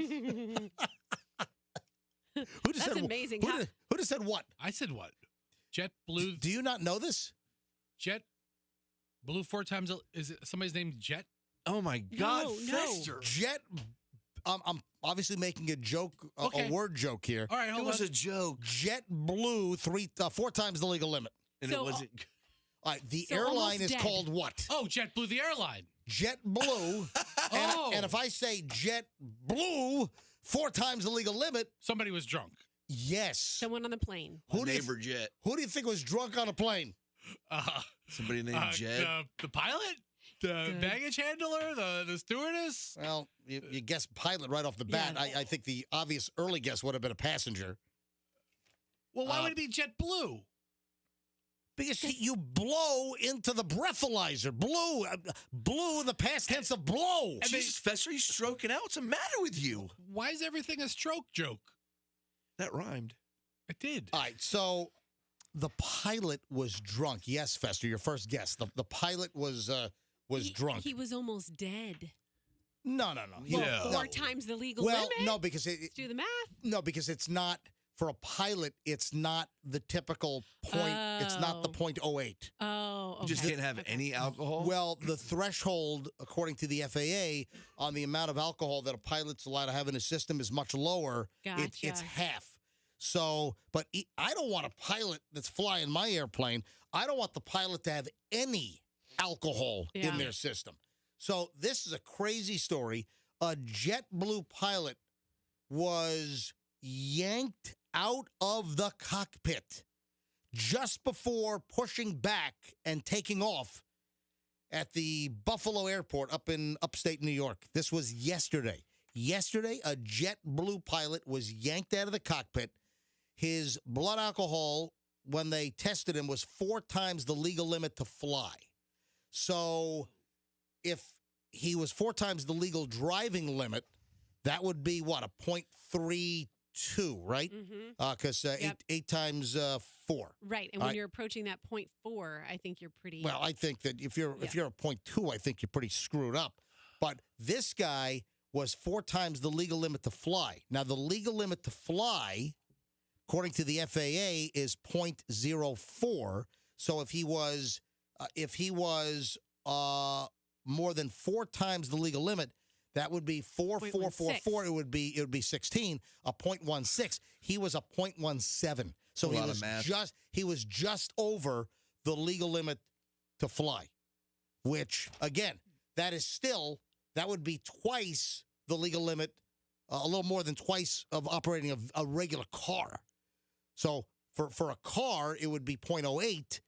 And he had a .17. My God. And this guy was about to fly a JetBlue Airbus 320 from Buffalo, New York, down to Fort Lauderdale. He probably has to hit a bunch of buttons. Yeah, like, do you swerve like when you're flying a plane? Is there like a swerve and you get pulled over by like air police? Well, Okay, I think it's more of a reaction time thing, right? Well, here's what happened. The pilot's name, James Clifton, 52 years old. By the way, hey, Captain Clifton, say goodbye to your career. You're done. At 52, he could have flown to 65. That's the mandatory retirement age. Really? Yeah. I've had pilots older than that. No, I you think. haven't. No, you Some haven't. of them are 65. Weathered old men. Yeah, 65. That's it used to be 60, but then they raised it to 65. Now there's chatter they might raise it to 66 or 67. Well, yeah, because there's a shortage. Well, also, I want mine to be right on the brink of retirement. I want an 80-year-old flying a jumbo jet. Guys, that nothing beats experience. You get a pilot with 35,000, 40,000 hours. That's what I'm saying. That's 64, 65 years old. I'll take that pilot all day long. I see young pilots and I'm like, oh man, come on. I don't want this to be a learning trip. So this, earn while you learn. Great. Fly while you die. So All right. So James Clifton, 52, took a breathalyzer. Apparently, when he was at the TSA checkpoint, when he was going through, and they got sometimes they have a crew line. Apparently, a TSA agent, they noticed that this guy was all wobbly and tipsy, couldn't stand up as he was going through security. So TSA recognized that this guy was like drunk, and they called the airport police, and they went to the plane, and they yanked the dude out of the cockpit, and then he blew a .17. I mean, he must have been really showing some signs of being inebriated, because I'm sure they just let the pilots and the flight attendants fly through TSA. They probably don't look them up and down and pay that much attention. By the way, the flight was originally scheduled to leave. Listen to this. The flight was originally scheduled to leave Buffalo at 6:15 in the morning. So that means this guy was out partying all night.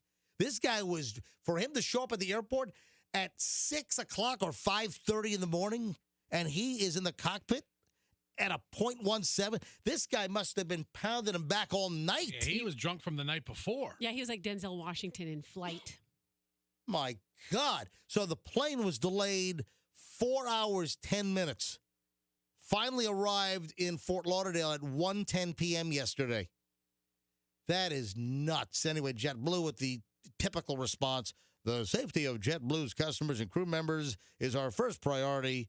We adhere to all Department of Transportation rules and requirements concerning alcohol at all times and have a very strict zero-tolerance internal alcohol policy. We're aware of, a lot of airlines, I think they call it bottle to throttle. So the amount of time that you can consume an alcoholic beverage and then fly the airplane, bottle to throttle, I believe the FAA is 12 hours. So you're not supposed to even consume alcohol within 12 hours of flying. However, there are some U.S. airlines that I believe are even stricter. I think some might be 10 hours or even 12 hours? No. I'm sorry. Maybe I have it backwards. I think that some airlines have a stricter, lower bottle to throttle than the FAA. The FAA might be 8 or 10 hours. What does it say? All right. That says 12 hours. All right, so it is 12. At one point, though, I thought that some airlines were even stricter than what the FAA required. So I guess it is 12 hours now, but maybe it wasn't. Maybe it is a newer, stricter rule. So that's what's sticking in my head. But can you believe that this guy was about to fly a plane to Fort Lauderdale, a JetBlue plane, and this guy, he's over twice the legal limit for a car.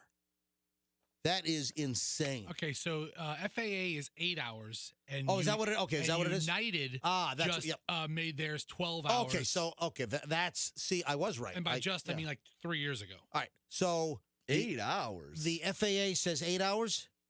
The previous wait time was 8 hours, which is the standard for pilots set by the FAA. And then still be hung over. Right, in 8 hours. and United has now made it 12 hours. All right, so my story was right. So some airlines are even more strict with their pilots than the federal regulation. So I mentioned it, but no one said anything. Did you guys see that movie Flight with Denzel Washington? Yeah, of course. Oh, that was amazing. That was good. He was a drunk pilot. Was it called Flight? Yeah, it was called Flight.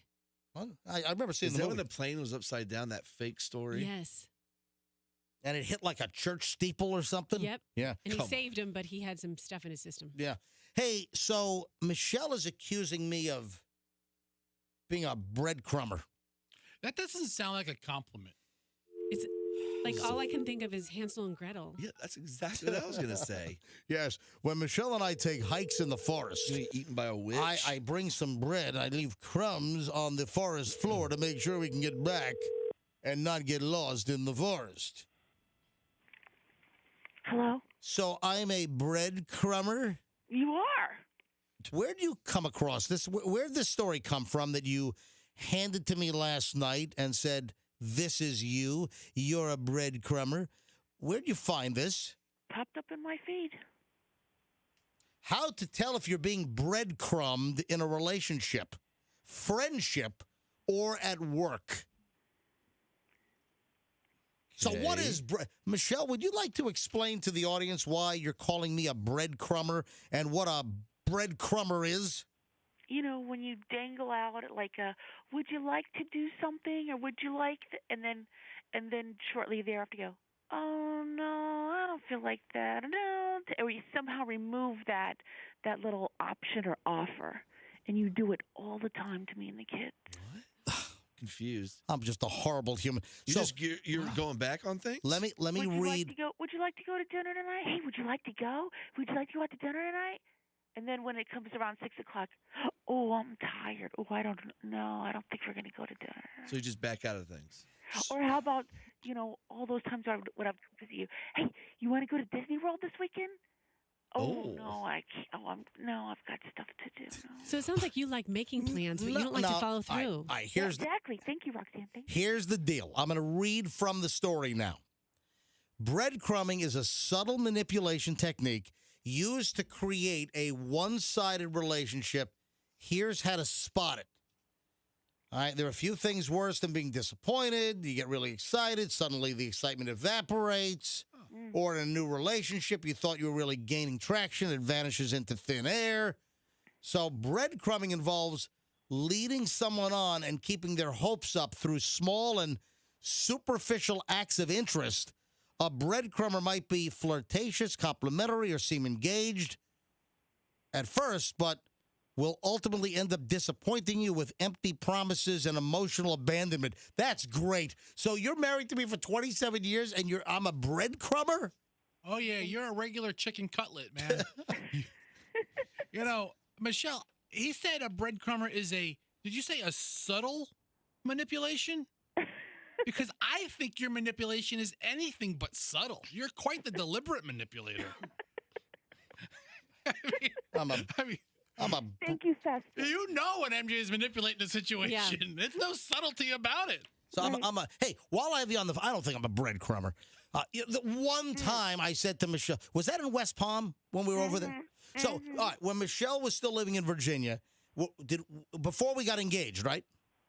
Yes. All right, so before we got engaged, Michelle flew down from Virginia Beach to visit me in West Palm Beach, and that's when I was doing mornings on 95.5 in West Palm. This was like 1992, before I came to Tampa when the Power Pig hired me in early 94, and that's when the MJ and BJ show began. So Michelle comes down, and I might have said, hey, do you want to go to Disney? And she's, oh, yes, let's go to... So she was all excited, and then I guess I said, you know what, I really don't want to go to Disney. So Michelle, 40 years ago. So Michelle will not let me forget this. So now I'm getting stories that I'm a breadcrumber 27 years later, 29 years later.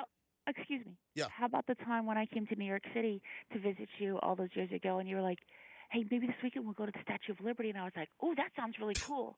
And then what happened? Oh yeah. Look at all the things he's taken you to see since then. Yeah, that was 1991 when I was working at PLJ, and you came up to New York. Mm-hmm. And did I say you want to go to the Statue of Liberty? And then I said, forget it. And then who wants to go? All right. Look what he does for you now. He's taking you to Egypt. Oh, you're not going. Exactly. So breadcrumb. Fester, what? Michelle, you may want to get some kind of professional therapy if you're holding on to this for 3 decades. All right, so wait a minute. Do you know how the Statue of Liberty story ended? How? Michelle, I'm at work. I get home after the morning show at work at PLJ. This is 1991. She went with the doorman. Well, pretty so close. I get home, and the doorman's name was Bill. And Bill had the deepest human voice I've ever heard in my life. Hey, Todd, how you doing? Oh, my gosh. Is he a gargoyle? So Bill sounded like that. And Bill said, yeah, your girlfriend just left. I'm like, what? Michelle didn't tell me. She's out of here. Michelle did not come back until like 9 o'clock at night. Michelle was gone from the morning until 9 o'clock at night. This is before cell phones. No way to contact her. I thought maybe she was going to end up in a Law and Order episode. I didn't know whether her body was somewhere under leaves in Central Park. You were gone from like 10 a.m. to like 9 p.m. I was getting ready to call the police to file a missing person report. Michelle decided that she was not going to tell me. She just left and decided to make her way to Lower Manhattan, buy a ticket to get on the ferry to go over to the Statue of Liberty, and that's where she was. I climbed this. I went all the way to the top. That's back when it was easy to do it, right? Yep. I mean, it wasn't easy. I couldn't walk the next day because it was like 400 and something stairs, and you get to look out the crown. But yeah. Good times, Gabe. Good times. My brother Albert said he saw your girlfriend leaving. Way to go, Michelle. Bill, you go tell Todd I found his girlfriend to Statue of Liberty. Wait a minute. But he told you. You said, where'd she go? And he said, I gave her directions to how to get to the Statue of Liberty. Oh, that's right. No, that's he right. didn't. No, he did. I gave her directions on how to get to the Statue of Liberty. Right. Hey, Michelle, I got to take a break here because I'm getting late. But Michelle, hold on. The fitness watch that you have, is that a Fitbit? No. Which one do you have? Garmin. Okay. All right. There's a Fitbit problem. You know about this? Yeah. All right, Michelle, talk to you in a bit. Bye. All right, there's a Fitbit problem and a whole lot more. Next. Hold on. Oh, also, Kanye is out of his freaking mind. I love him. All right, there's more. All right, hold on. We're back in minutes here on the MJ Morning Show on Q105.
I have a warning, ladies and gentlemen.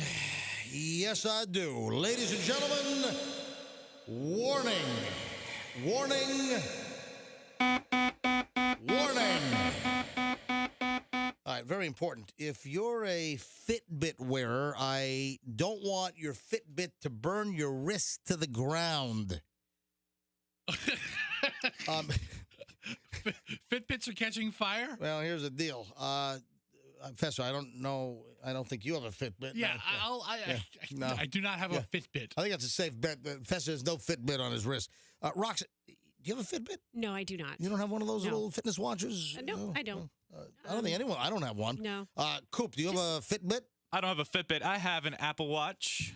Okay, and the Sorry, Apple I just Watch. hit my microphone. Yeah, the Apple Watch does similar stuff, fitness-related things, right? Yeah, basically. Like, what's your heartbeat right now? Can you tell? Oh, let's see. What's your heart rate? Oh, it's measuring. Okay. It's measuring. Right. Oh, wait. I thought I said Siri. Hold on. Wait. I keep saying Siri, and it's activating Siri. Hey, so Froggy, do you have a Fitbit? You know, Kim, way. does your wife have a Fitbit? No, she has a Apple thing. Oh, just like Coop. I'm at 89 beats per minute. It's high. Is it? Yeah. Are you nervous? I mean, That's I'm a pretty lot. stressed out. Well, I mean, just kind of a resting heartbeat if you're just sitting on your butt. Oh, wait. It's 91. You're stressing me out more. It's going up. Dude, that is high. 95? What? I'm just nervous when he talks on the air. What is wrong? What is wrong with you? All right, hold on. According to the Google, a normal resting heart rate for adults is 72. 60 to 100 beats per minute. 72 is a good number. You guys are freaking me out. It's at 101 now. No, Really? You're fine, Coop. How I about can, you just stop talking and relax? I can get mine down to 45. According to the Mayonnaise Clinic, 60 to 100 beats is normal. Hey, I'm going to take my pulse here quickly. Are you ready? Oh, all right, I need to reset the clock so I can do 15 seconds, and then I'll can take mine, too. All right, here we go. 3, 2, and... Okay. All right, I reset the clock. All right. All right. Hang on. I'm at 8 seconds. Are we really counting heartbeats? I'm counting. Yeah, we hold are. on. Doing Oh, my yeah, pulse. that's- Shh, okay. All right. Stop. All right. I'm at 18. I'm at 19. I had 18. So hold on a minute. So what my right now 18 times 4. I'm 72. Yeah. What did I just say? I'm 72. If I'm chill, if I'm like just relaxing, if I'm chilling, Drinking? no, not just kind of chilling out. I've had my heartbeat as low as I think 67. I told you I can bring mine down to 45. Well, that's a little low. I think that's dangerous. I can stop my heart. I think it's anyway. The reason why I'm bringing this up is if folks, you're a Fitbit wearer, Fitbit has recalled 1 million watches because they could burn your wrist to the ground. Just your wrist. Yeah. Well, that's where the Fitbit sits. What about the rest of your body? Nope, you'll be fine. No, it's only the wrist that's going to get burned. Your hand will fall off, but okay. So yeah. you lose a hand. So Fitbit has issued a recall for about 1 million smartwatches due to a burn hazard. Yeah, the Consumer Product Safety Commission said there were at least 115 reports of the watch overheating and 78 reported cases of burn injuries. My God, I'm just sitting here exercising. I got my Fitbit on. I'm trying to figure out how many steps I took today when all of a sudden... You're doing it. Oh, my God! Holy frig! Somebody get the fire extinguisher! Wrist. Everything's fine. It's just my wrist. All right, fire's out. Man, I got a 3-alarm fire on my wrist. All right, so... What is that? What's that smell? Wrist burn? It's wrist burn, yes. So go online and do a search and make sure that your Fitbit is not the one under recall, because I don't want to, lose any listeners because their Fitbit burned them to the ground. All right. What were we going to say, Rox? I don't know. Onward. I don't think I was saying anything. Yeah. No, you started to say something right when I was hitting the flame shooting sound effect. That startled the thought right out of me. Yeah, for real. That scared me. Just blew it right out of your head, huh? You see that Publix is taking Russian-made vodka off the shelves. The Publix liquor stores, attached to the supermarkets. What is it? Stoli is the big one? I mean, really? Yeah, Stoli's a big Russian vodka. Hey, Festa, bring up a list of Russian vodkas. Give me my vodka. There's also Pooty Poot is a big one. Pooty Poot's my favorite vodka. Pooty Poot vodka. So I just thought initially most vodka was Russian. No. But I guess it's made in France, Sweden. Tell you what, and why don't you tell that to Tito? Hey, Tito made in Texas. You tell Tito Beverage here. His name is Tito Beverage. Well, that's. Oh, his name is Tito Beverage. Well, no. And his name is Todd Radio. No, the beverage was added because they didn't want to use Tito Jackson. No, his okay. It's hey, I'm Tito Jackson. We gotta change it to beverage. It's Tito Jackson's really taken. It's really Tito Jackson. I won't stand for it. You better call him beverage. So Publix, listen, I think it's a nice symbolic gesture, but Publix has taken all Russian-made vodka off the shelves, obviously showing solidarity to the Ukrainian situation. Russian people are all pissed when they go in a liquor store. Yeah, so Beluga Ruskova Russian Standard, and Zyr, Z-Y-R, have been removed from the liquor store shelves. Oh, contrary to popular belief, Stolichnaya, Romanov, and Smirnoff are not Russian vodkas. I thought for sure that Stoli was Russian. It's not. So, Stoli remains. I still drink the Stoli. Here's the first, or the full, rather. This is the full statement from Publix, and it reads, Publix stands with the people of Ukraine to show our support. We have decided to remove Russian-made vodka brands from our shelves. This is inclusive of all of our liquor stores. And then in a follow-up email, Publix spokesman shared that a Russian-made vodka will be featured in a company circular to be released this week. So kind of bad timing that, well, listen, I don't think Publix, those circulars, they'll plan those things months in advance. They got to go to the printer and, All right, so this really isn't going to affect the most popular of vodkas. Grey Goose isn't made in Russia. Smirnoff isn't. Stoli isn't. Tito's isn't. Belvedere. So, what about Skol, the cheap one? That's what we used to drink all the time in college. Ew. Skol vodka? Yeah, it's like $11 a bottle. Yeah, That's a dip. That's like a chewing tobacco. It's made in Plant City. Skol. Dude, if you're anything to do with Russian, are they going to close down the Yakov Smirnoff show in Brentford, or where is it? Branson? Branson. Yes. What a country. What a country. What do you mean by canceled? Is that guy still doing that? Yakov Yes. Yakov Smirnoff, dinner and entertainment. We give you full plate of food. Wait, in the polyester capital of the world in Branson, Missouri? Really? So, yes. Do we have any Ukrainians in the crowd tonight? What a crazy You've world. got more. Very sorry. You have more Franklin Mint collectible plate owners in Branson, Missouri than any other place in the world, I believe, at any given time. All right. I think it's the Barry Williams breakfast and then Yakov Smirnoff. All right, that Franklin Mint line, MJ, is only true per capita. All right? Okay. All right, so Publix is taking all the Russian vodka off. Yep. Kanye West. Man, did you see that Kanye West in a new music video, he's burying Pete Davidson's corpse in the ground? I sent it to you guys. Did you see it? 3 minutes after it came out. Yeah, Froggy sent us the video of this commercial video, and it was almost it was almost unwatchable. No way. Yeah, That it was was awful. great. Dude. It was good. Kanye West buries Pete Davidson alive. It wasn't even a corpse. I thought it was a corpse. Buries him alive. It's a claymation, Pete. And it's like a total exaggerated, like his eyes are all bulging out of his head. They're big, dark things They're in like, his eyes. they're like giant, oversized ping pong balls coming out of his eye sockets. But, dude, this is kind of twisted. This is stalkerish. I think it's beyond stalkerish. I think we're getting into OJ territory. This is sick. Yeah, but is it, or is it just Kanye really knows how to manipulate the media and knows how to get a lot of attention and push people's buttons? I just think the guy's mentally ill. I think Kanye, is he being treated? Is that a direct threat to Pete Davidson? No, because at the end he says no. Just kidding. Yeah, but you know, you sort of killed him and beheaded him and then planted roses in his head. Yeah. But that is a really goofed up looking Pete Davidson claymation head. It looks just like him. It does. It is a dead ringer. Wait, do you think Kim likes this when he does I'm sure this? she loves it. Right? No, seriously. No. Maybe she's like gets. Haven't you read the text? He's put the text between him and her, and she's like, "You're scaring us." Pete's scared. Yeah. And by the way, Kim Kardashian, I guess, is legally single. The actual name West has been dropped officially. A judge overruled Kanye's objections to Kim being able to drop Kim Kardashian West. So the West is gone. What do you want her to do? Keep it and not want it?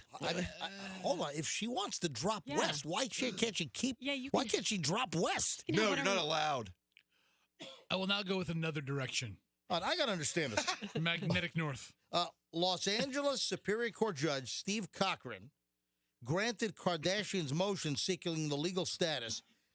He smoothed over some procedural objections to move on from to move on from Ye, formerly known as Kanye West, and dismissed others.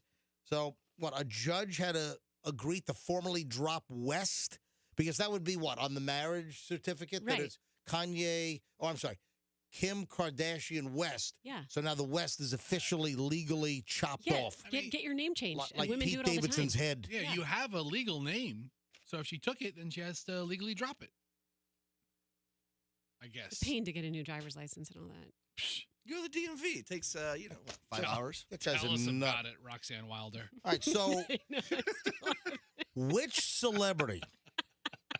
big celebrity married to another Saturday Night Live guy says that she never set foot in a gym before this movie? Oh, I think I know who it is Yeah, because I can only think of one person married to an SNL guy that's really. Yeah, I'm in the same Yeah. boat. I can only think of one person. And she's a color. One famous person married to an SNL person. And who would that be? Same time? No, you just go right. Scarlett Johansson. Yes, that'd be correct. Yeah. So this is pretty amazing because Scarlett Johansson is a pretty kicking bod. I mean, she's. I think I'm right. Yeah, I think so. I think you're right She's too. curvy. I believe that I have an image of Scarlett Johansson's body in my head, and it is my recollection that she's in pretty damn good shape. She seems pretty voluptuous. And she actually has been in very good shape for a long time. But Scarlett Johansson says that she never set foot in a gym before Iron Man 2. That's been a while, right? That was 2010. Okay, I was about to say, it didn't just come out. She's 37 now. Is that right, or is she cheating? Is she really 37, or is she older than that? I'm sure she's 37. I mean, she's. I don't know. But anyway, she is in a new profile for Vanity Fair, and that she said that when she took the role in Iron Man 2, she played what? Natasha Romanoff, right? Mm-hmm. I missed that one. Yeah, Black Widow. Yeah, Black Widow. That's right, Black Widow. You know what? Those. I saw that one. That was a good one. We've talked about this. You're missing out, man. Those Marvel movies are good. I wasn't into them until my kids started watching them, and now I like them. See, Okay, my, question. My kids want to watch them, and they do, and I don't want any part of them. The more my kids want to see those movies, the less I want to see those movies. They're good. I'm just not into the DC and the Marvel, all the noise. They're and so all- loud. Okay, and your the problem too, but- you said was CGI. But I'm about to mention that. Yeah. It's all the computer-generated imagery, the CGI. I don't like it. I just want a good story without digital effects in every single frame. Okay, let me ask you. Before the talkies came out. I want a good story. I want a good movie. But the Batman comes out, right? That doesn't have as much computer-generated imagery as Marvel movies. Are you going to see the Batman? No, I have no desire to see. All Like right, he well. liked Joker I have no desire to see the Batman. because Joker had no CGI. But Joker was good. I did like Joker. I did like the Joker. he likes Arthur Crump. That I liked, especially That's, that scene on the TV show set. I want to hear a joke. That's right. That was Moray. That was a pretty disturbing movie, but I thought it was a Fantastic pretty movie. brilliant movie.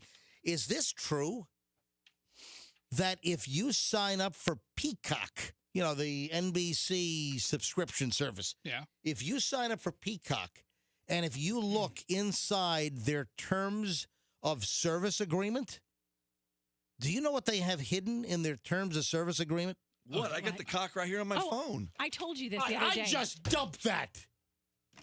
All right, Froggy used the informal name for the app, and it's I apparently- have the Peacock on my Yeah. phone right now. That's not what you just said. You No. left the P off. Froggy And you used- said I got call it that. I got the people don't call it the they don't. I can't believe you Okay, just see, said all that. right, people do call it that, MJ. No, they don't call it Hey, that. what's on the tonight? You know, yeah. Yeah, they do. It's a thing. They do not. It's a thing. Froggy mistakenly used the informal name for the streaming service instead of the full name of Peacock. So instead of calling it Peacock, Froggy just said, "Yeah, I've got the blank, leaving the P part off and just saying the ending part on my phone." Yes, everybody That knows was- what the casual yeah, name for it that, is. No, that is, But I guys, do. You are making that up. I told you the other day what was on it. Say it again. I told you the other day what was on it What? on the Peacock. I told MJ. when you go There's to a- their user agreement. Yeah, that's why I'm bringing this up. Oh, Yeah. I'm trying to find where do you get that at? So if you go to the app, or maybe when you sign up, anyway, in the terms of service agreement, when you sign up for Peacock, the NBC app and streaming service, inside their agreement is the famous chili recipe from The Office from Kevin. Oh, he spilled the big pot in the lobby. I remember that. It's Remember that? hysterical. He makes this huge pot of chili. What season was that? What season was that in The Office? Oh, I don't even know. Where the whole pot of chili gets spilled. You know what? Why don't we go on Kevin's Cameo account and ask him? I never got into The Office when it was on the original run, but it's on all the time Yeah. now. Oh my God, I found it. Are you serious? Yeah, look. Hold on a minute. I just found it on the terms of service. All right, the recipe. Froggy does have the Peacock on his phone. All right, so Froggy's in the terms of use, and it's right here in the middle. It's like, at Peacock, we don't make promises we can't keep, so please see below for the chili recipe inspired by Kevin Malone's legendary family dish, which he memorably brought to Dunder Mifflin's office. He brings that huge aluminum pot. All right, you got the audio? Once a year, I like to bring in some of my Kevin's famous chili. The trick is to undercook the onions. Everybody is going to get to know each other in the pot. I'm serious about this stuff. I'm up the night before, pressing garlic and dicing whole tomatoes. I toast my own ancho chilies. It's a recipe So passed down. he dumped the whole pot in the lobby, and now he's trying to push it. He's trying to push it. Now he's got a dustpan. That show's too much. Oh man, he's got a dustpan. So I can't remember the whole. Did he like put it all back in, and then I don't remember. did they eat it? Okay, I've And never then- seen the episode. I've only seen that one clip. What about that carpet stain? You better call Zero Res. For real. My God, I'll tell you, Zero Res to get that stain right out of there, Kevin. So that's the Casual Friday episode, season 5, episode 26. All right, season 5. Yeah, so the ingredients and the directions for Kevin's chili recipe are inside the Peacock Terms of Service Agreement. I knew that because I Look at heard it on NPR, the National Public Roxanne Radio, a couple of days ago. Very good. NPRR. NPRR. This Yeah. is NPRR. RR. Hello. Welcome to NPRR. National Public Roxanne Radio. All right, you got the MJ Morning Show on Q105. It is 9:20. A final long chunk of the MJ Morning Show is next. We have a lot of stuff we got to cram in, so don't move. We're back in minutes. In fact, the best part of the show happens in minutes. Hey, do you know Steve and Elizabeth Holland? If you don't...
You know who's on the run? Those Russian oligarchs, man. You see, they're starting to seize the oligarchs' big boats. What's an oligarch? Oligarch are these Russian billionaires. Oh. Yeah. So this is... Really? Yeah. So I got a couple of stories here. Why Is can't they just... Abramovich the owner of Chelsea Football Club? Is he one of them? Yeah, he's selling the team. So Really? how do you say his name? Abramovich. Abramovich? Abramovich, He's the richest guy I could think of in Russia. And there's a guy named Mazepin. Okay. And his son is a F1 driver. Hey, by the way, my son Julian went to school up in Manhattan, and one of his classmates' father was like a Russian oligarch. How come the rest of the world has to call their rich people billionaires? Yeah. And Russians, Yeah. oh, I'm not a billionaire, I'm an oligarch. So- I was just thinking that. Julian was invited to the kid's birthday party, and it was. I had to drop him off at the place, and it was like on East 70 something, and you should have seen this house. It was a town. It was incredible. Were there like Russian strippers and just craziness? I looked the guy up. The guy's worth like $22 billion. This was like 5 years ago. This was a 12-year-old party, maybe 4 years. Hang on a second. Michelle would know. Michelle would. But this was crazy. All right. So I've had a brush with an oligarch. Do you have to be a billionaire to be called an oligarch? Or an oligarch. Oligarch. Those are the Italian billionaires. Say it again. Those are the Italian billionaires. The oligarchs. I'm an oligarch. Yeah, That's a funny joke. Blah, blah. Oh, well, we missed her. Anyway, All right, so an she's oligarch downstairs. in Russian culture is a very rich business leader with great deal of political influence. Right. And that's the deal. They're trying to squeeze these oligarchs so they can try to put pressure on Putin. But this is crazy what's going on. And these oligarchs, it was estimated that they hold as much as $800 billion. How many are there? Hold on, say that again.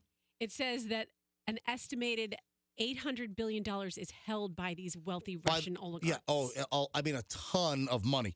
So the latest on these oligarchs is German authorities, they seized a $600 million yacht. It is like a cruise ship that belongs to Russian oligarch Alisher Usmanov. $600 million boat. I've got room. Come on. You ought to see this thing. So that was seized in a German port. I guess it was in getting some work done. Oh, bad timing being in the shipyard.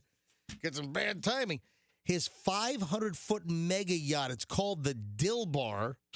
The Dillweed. It's called the Dilda. It's the 500 feet. 500-foot-long mega yacht. I mean, it's crazy. It's like a city. The ship was taken by authorities in the North German port of Hamburg yesterday, and the value is about $600 million. Uzumov, 68, is an iron and steel magnate, estimated to be worth $16 billion. And he's close pals with Vladimir Putin. And he's allegedly functioned as a business advisor. So they're going after these oligarchs, which they need to. You know, if you heard Biden the other night in the State of the Union, he was talking about their ill-begotten gains. And a lot of it is, stealing from the Russian people and the Russian power leadership like Putin allowing these individuals, or even really going back to Gorbachev and forward, allowing them just to really rob the state and build up these massive fortunes. So you've got this $600 million mega yacht. It's like a Carnival cruise ship. That's been seized by Germans. Then I just saw that France has just seized a $120 million super yacht tied to another Russian oligarch, Igor Sechin. Igor. Now that sounds like an oligarch. Igor. He's an oil magnate. Don't take my yacht. I'll kill you. So they're going after the yachts. Oh, Wheel of Fortune update. Laura, you have another shot at it. You can spin the wheel and try to solve the puzzle. I'll solve. Okay. Another feather in your lap. No! No. That doesn't make sense. Laura, you have another opportunity here. You can spin the wheel. You can try to solve the puzzle. What do you want to do? Go ahead and spin if you don't know. I'm going to go ahead and yeah, spin. Don't get buzzed out here on time.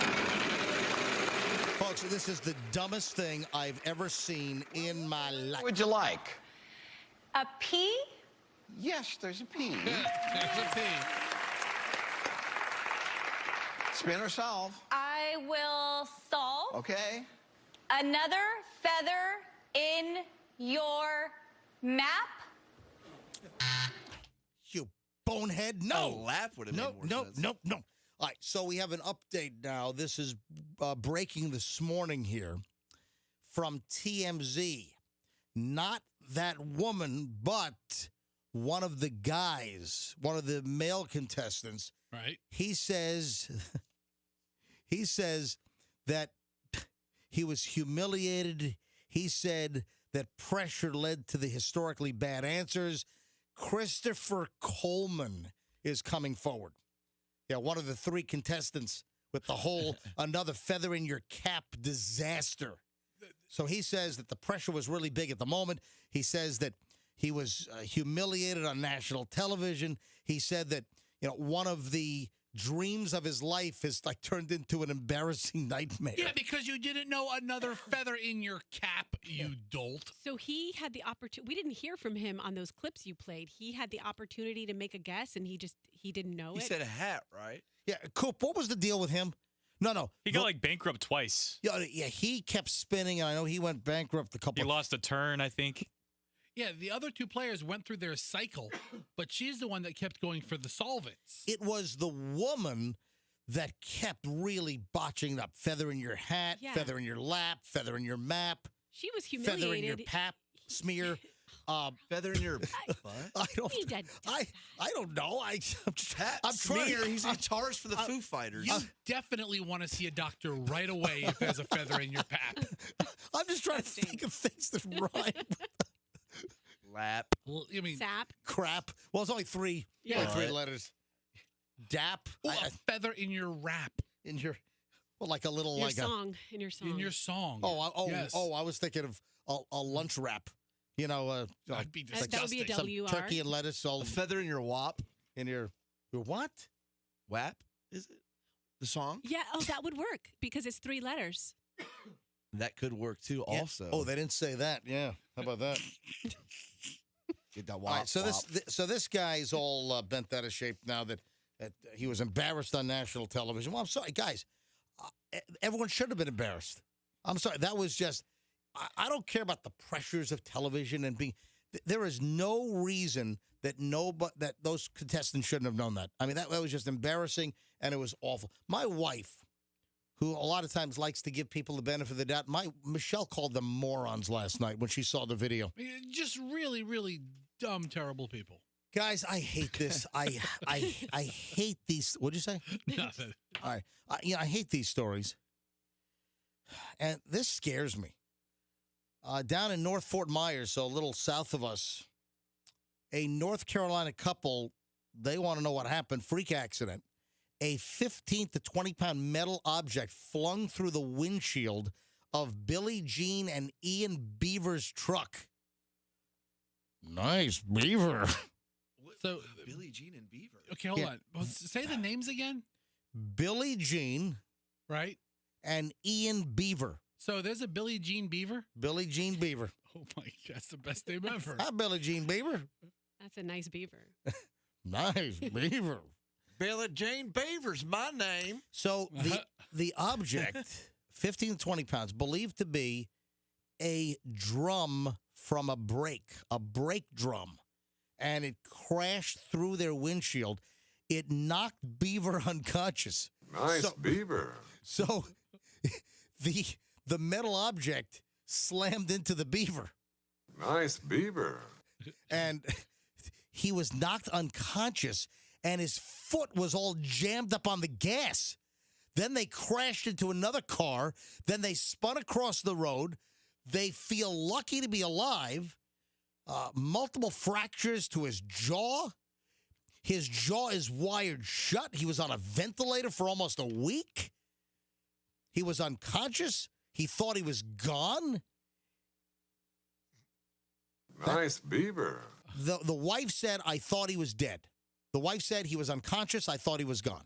I felt the truck go faster. I looked down. His foot is all jammed on the accelerator after this metal thing blasts through the windshield and hits him in the head, in the face. So Billie Jean hopes that whoever caused the crash is going to come forward. But this is why this scares me. Foreign dangerous objects on the interstate, man.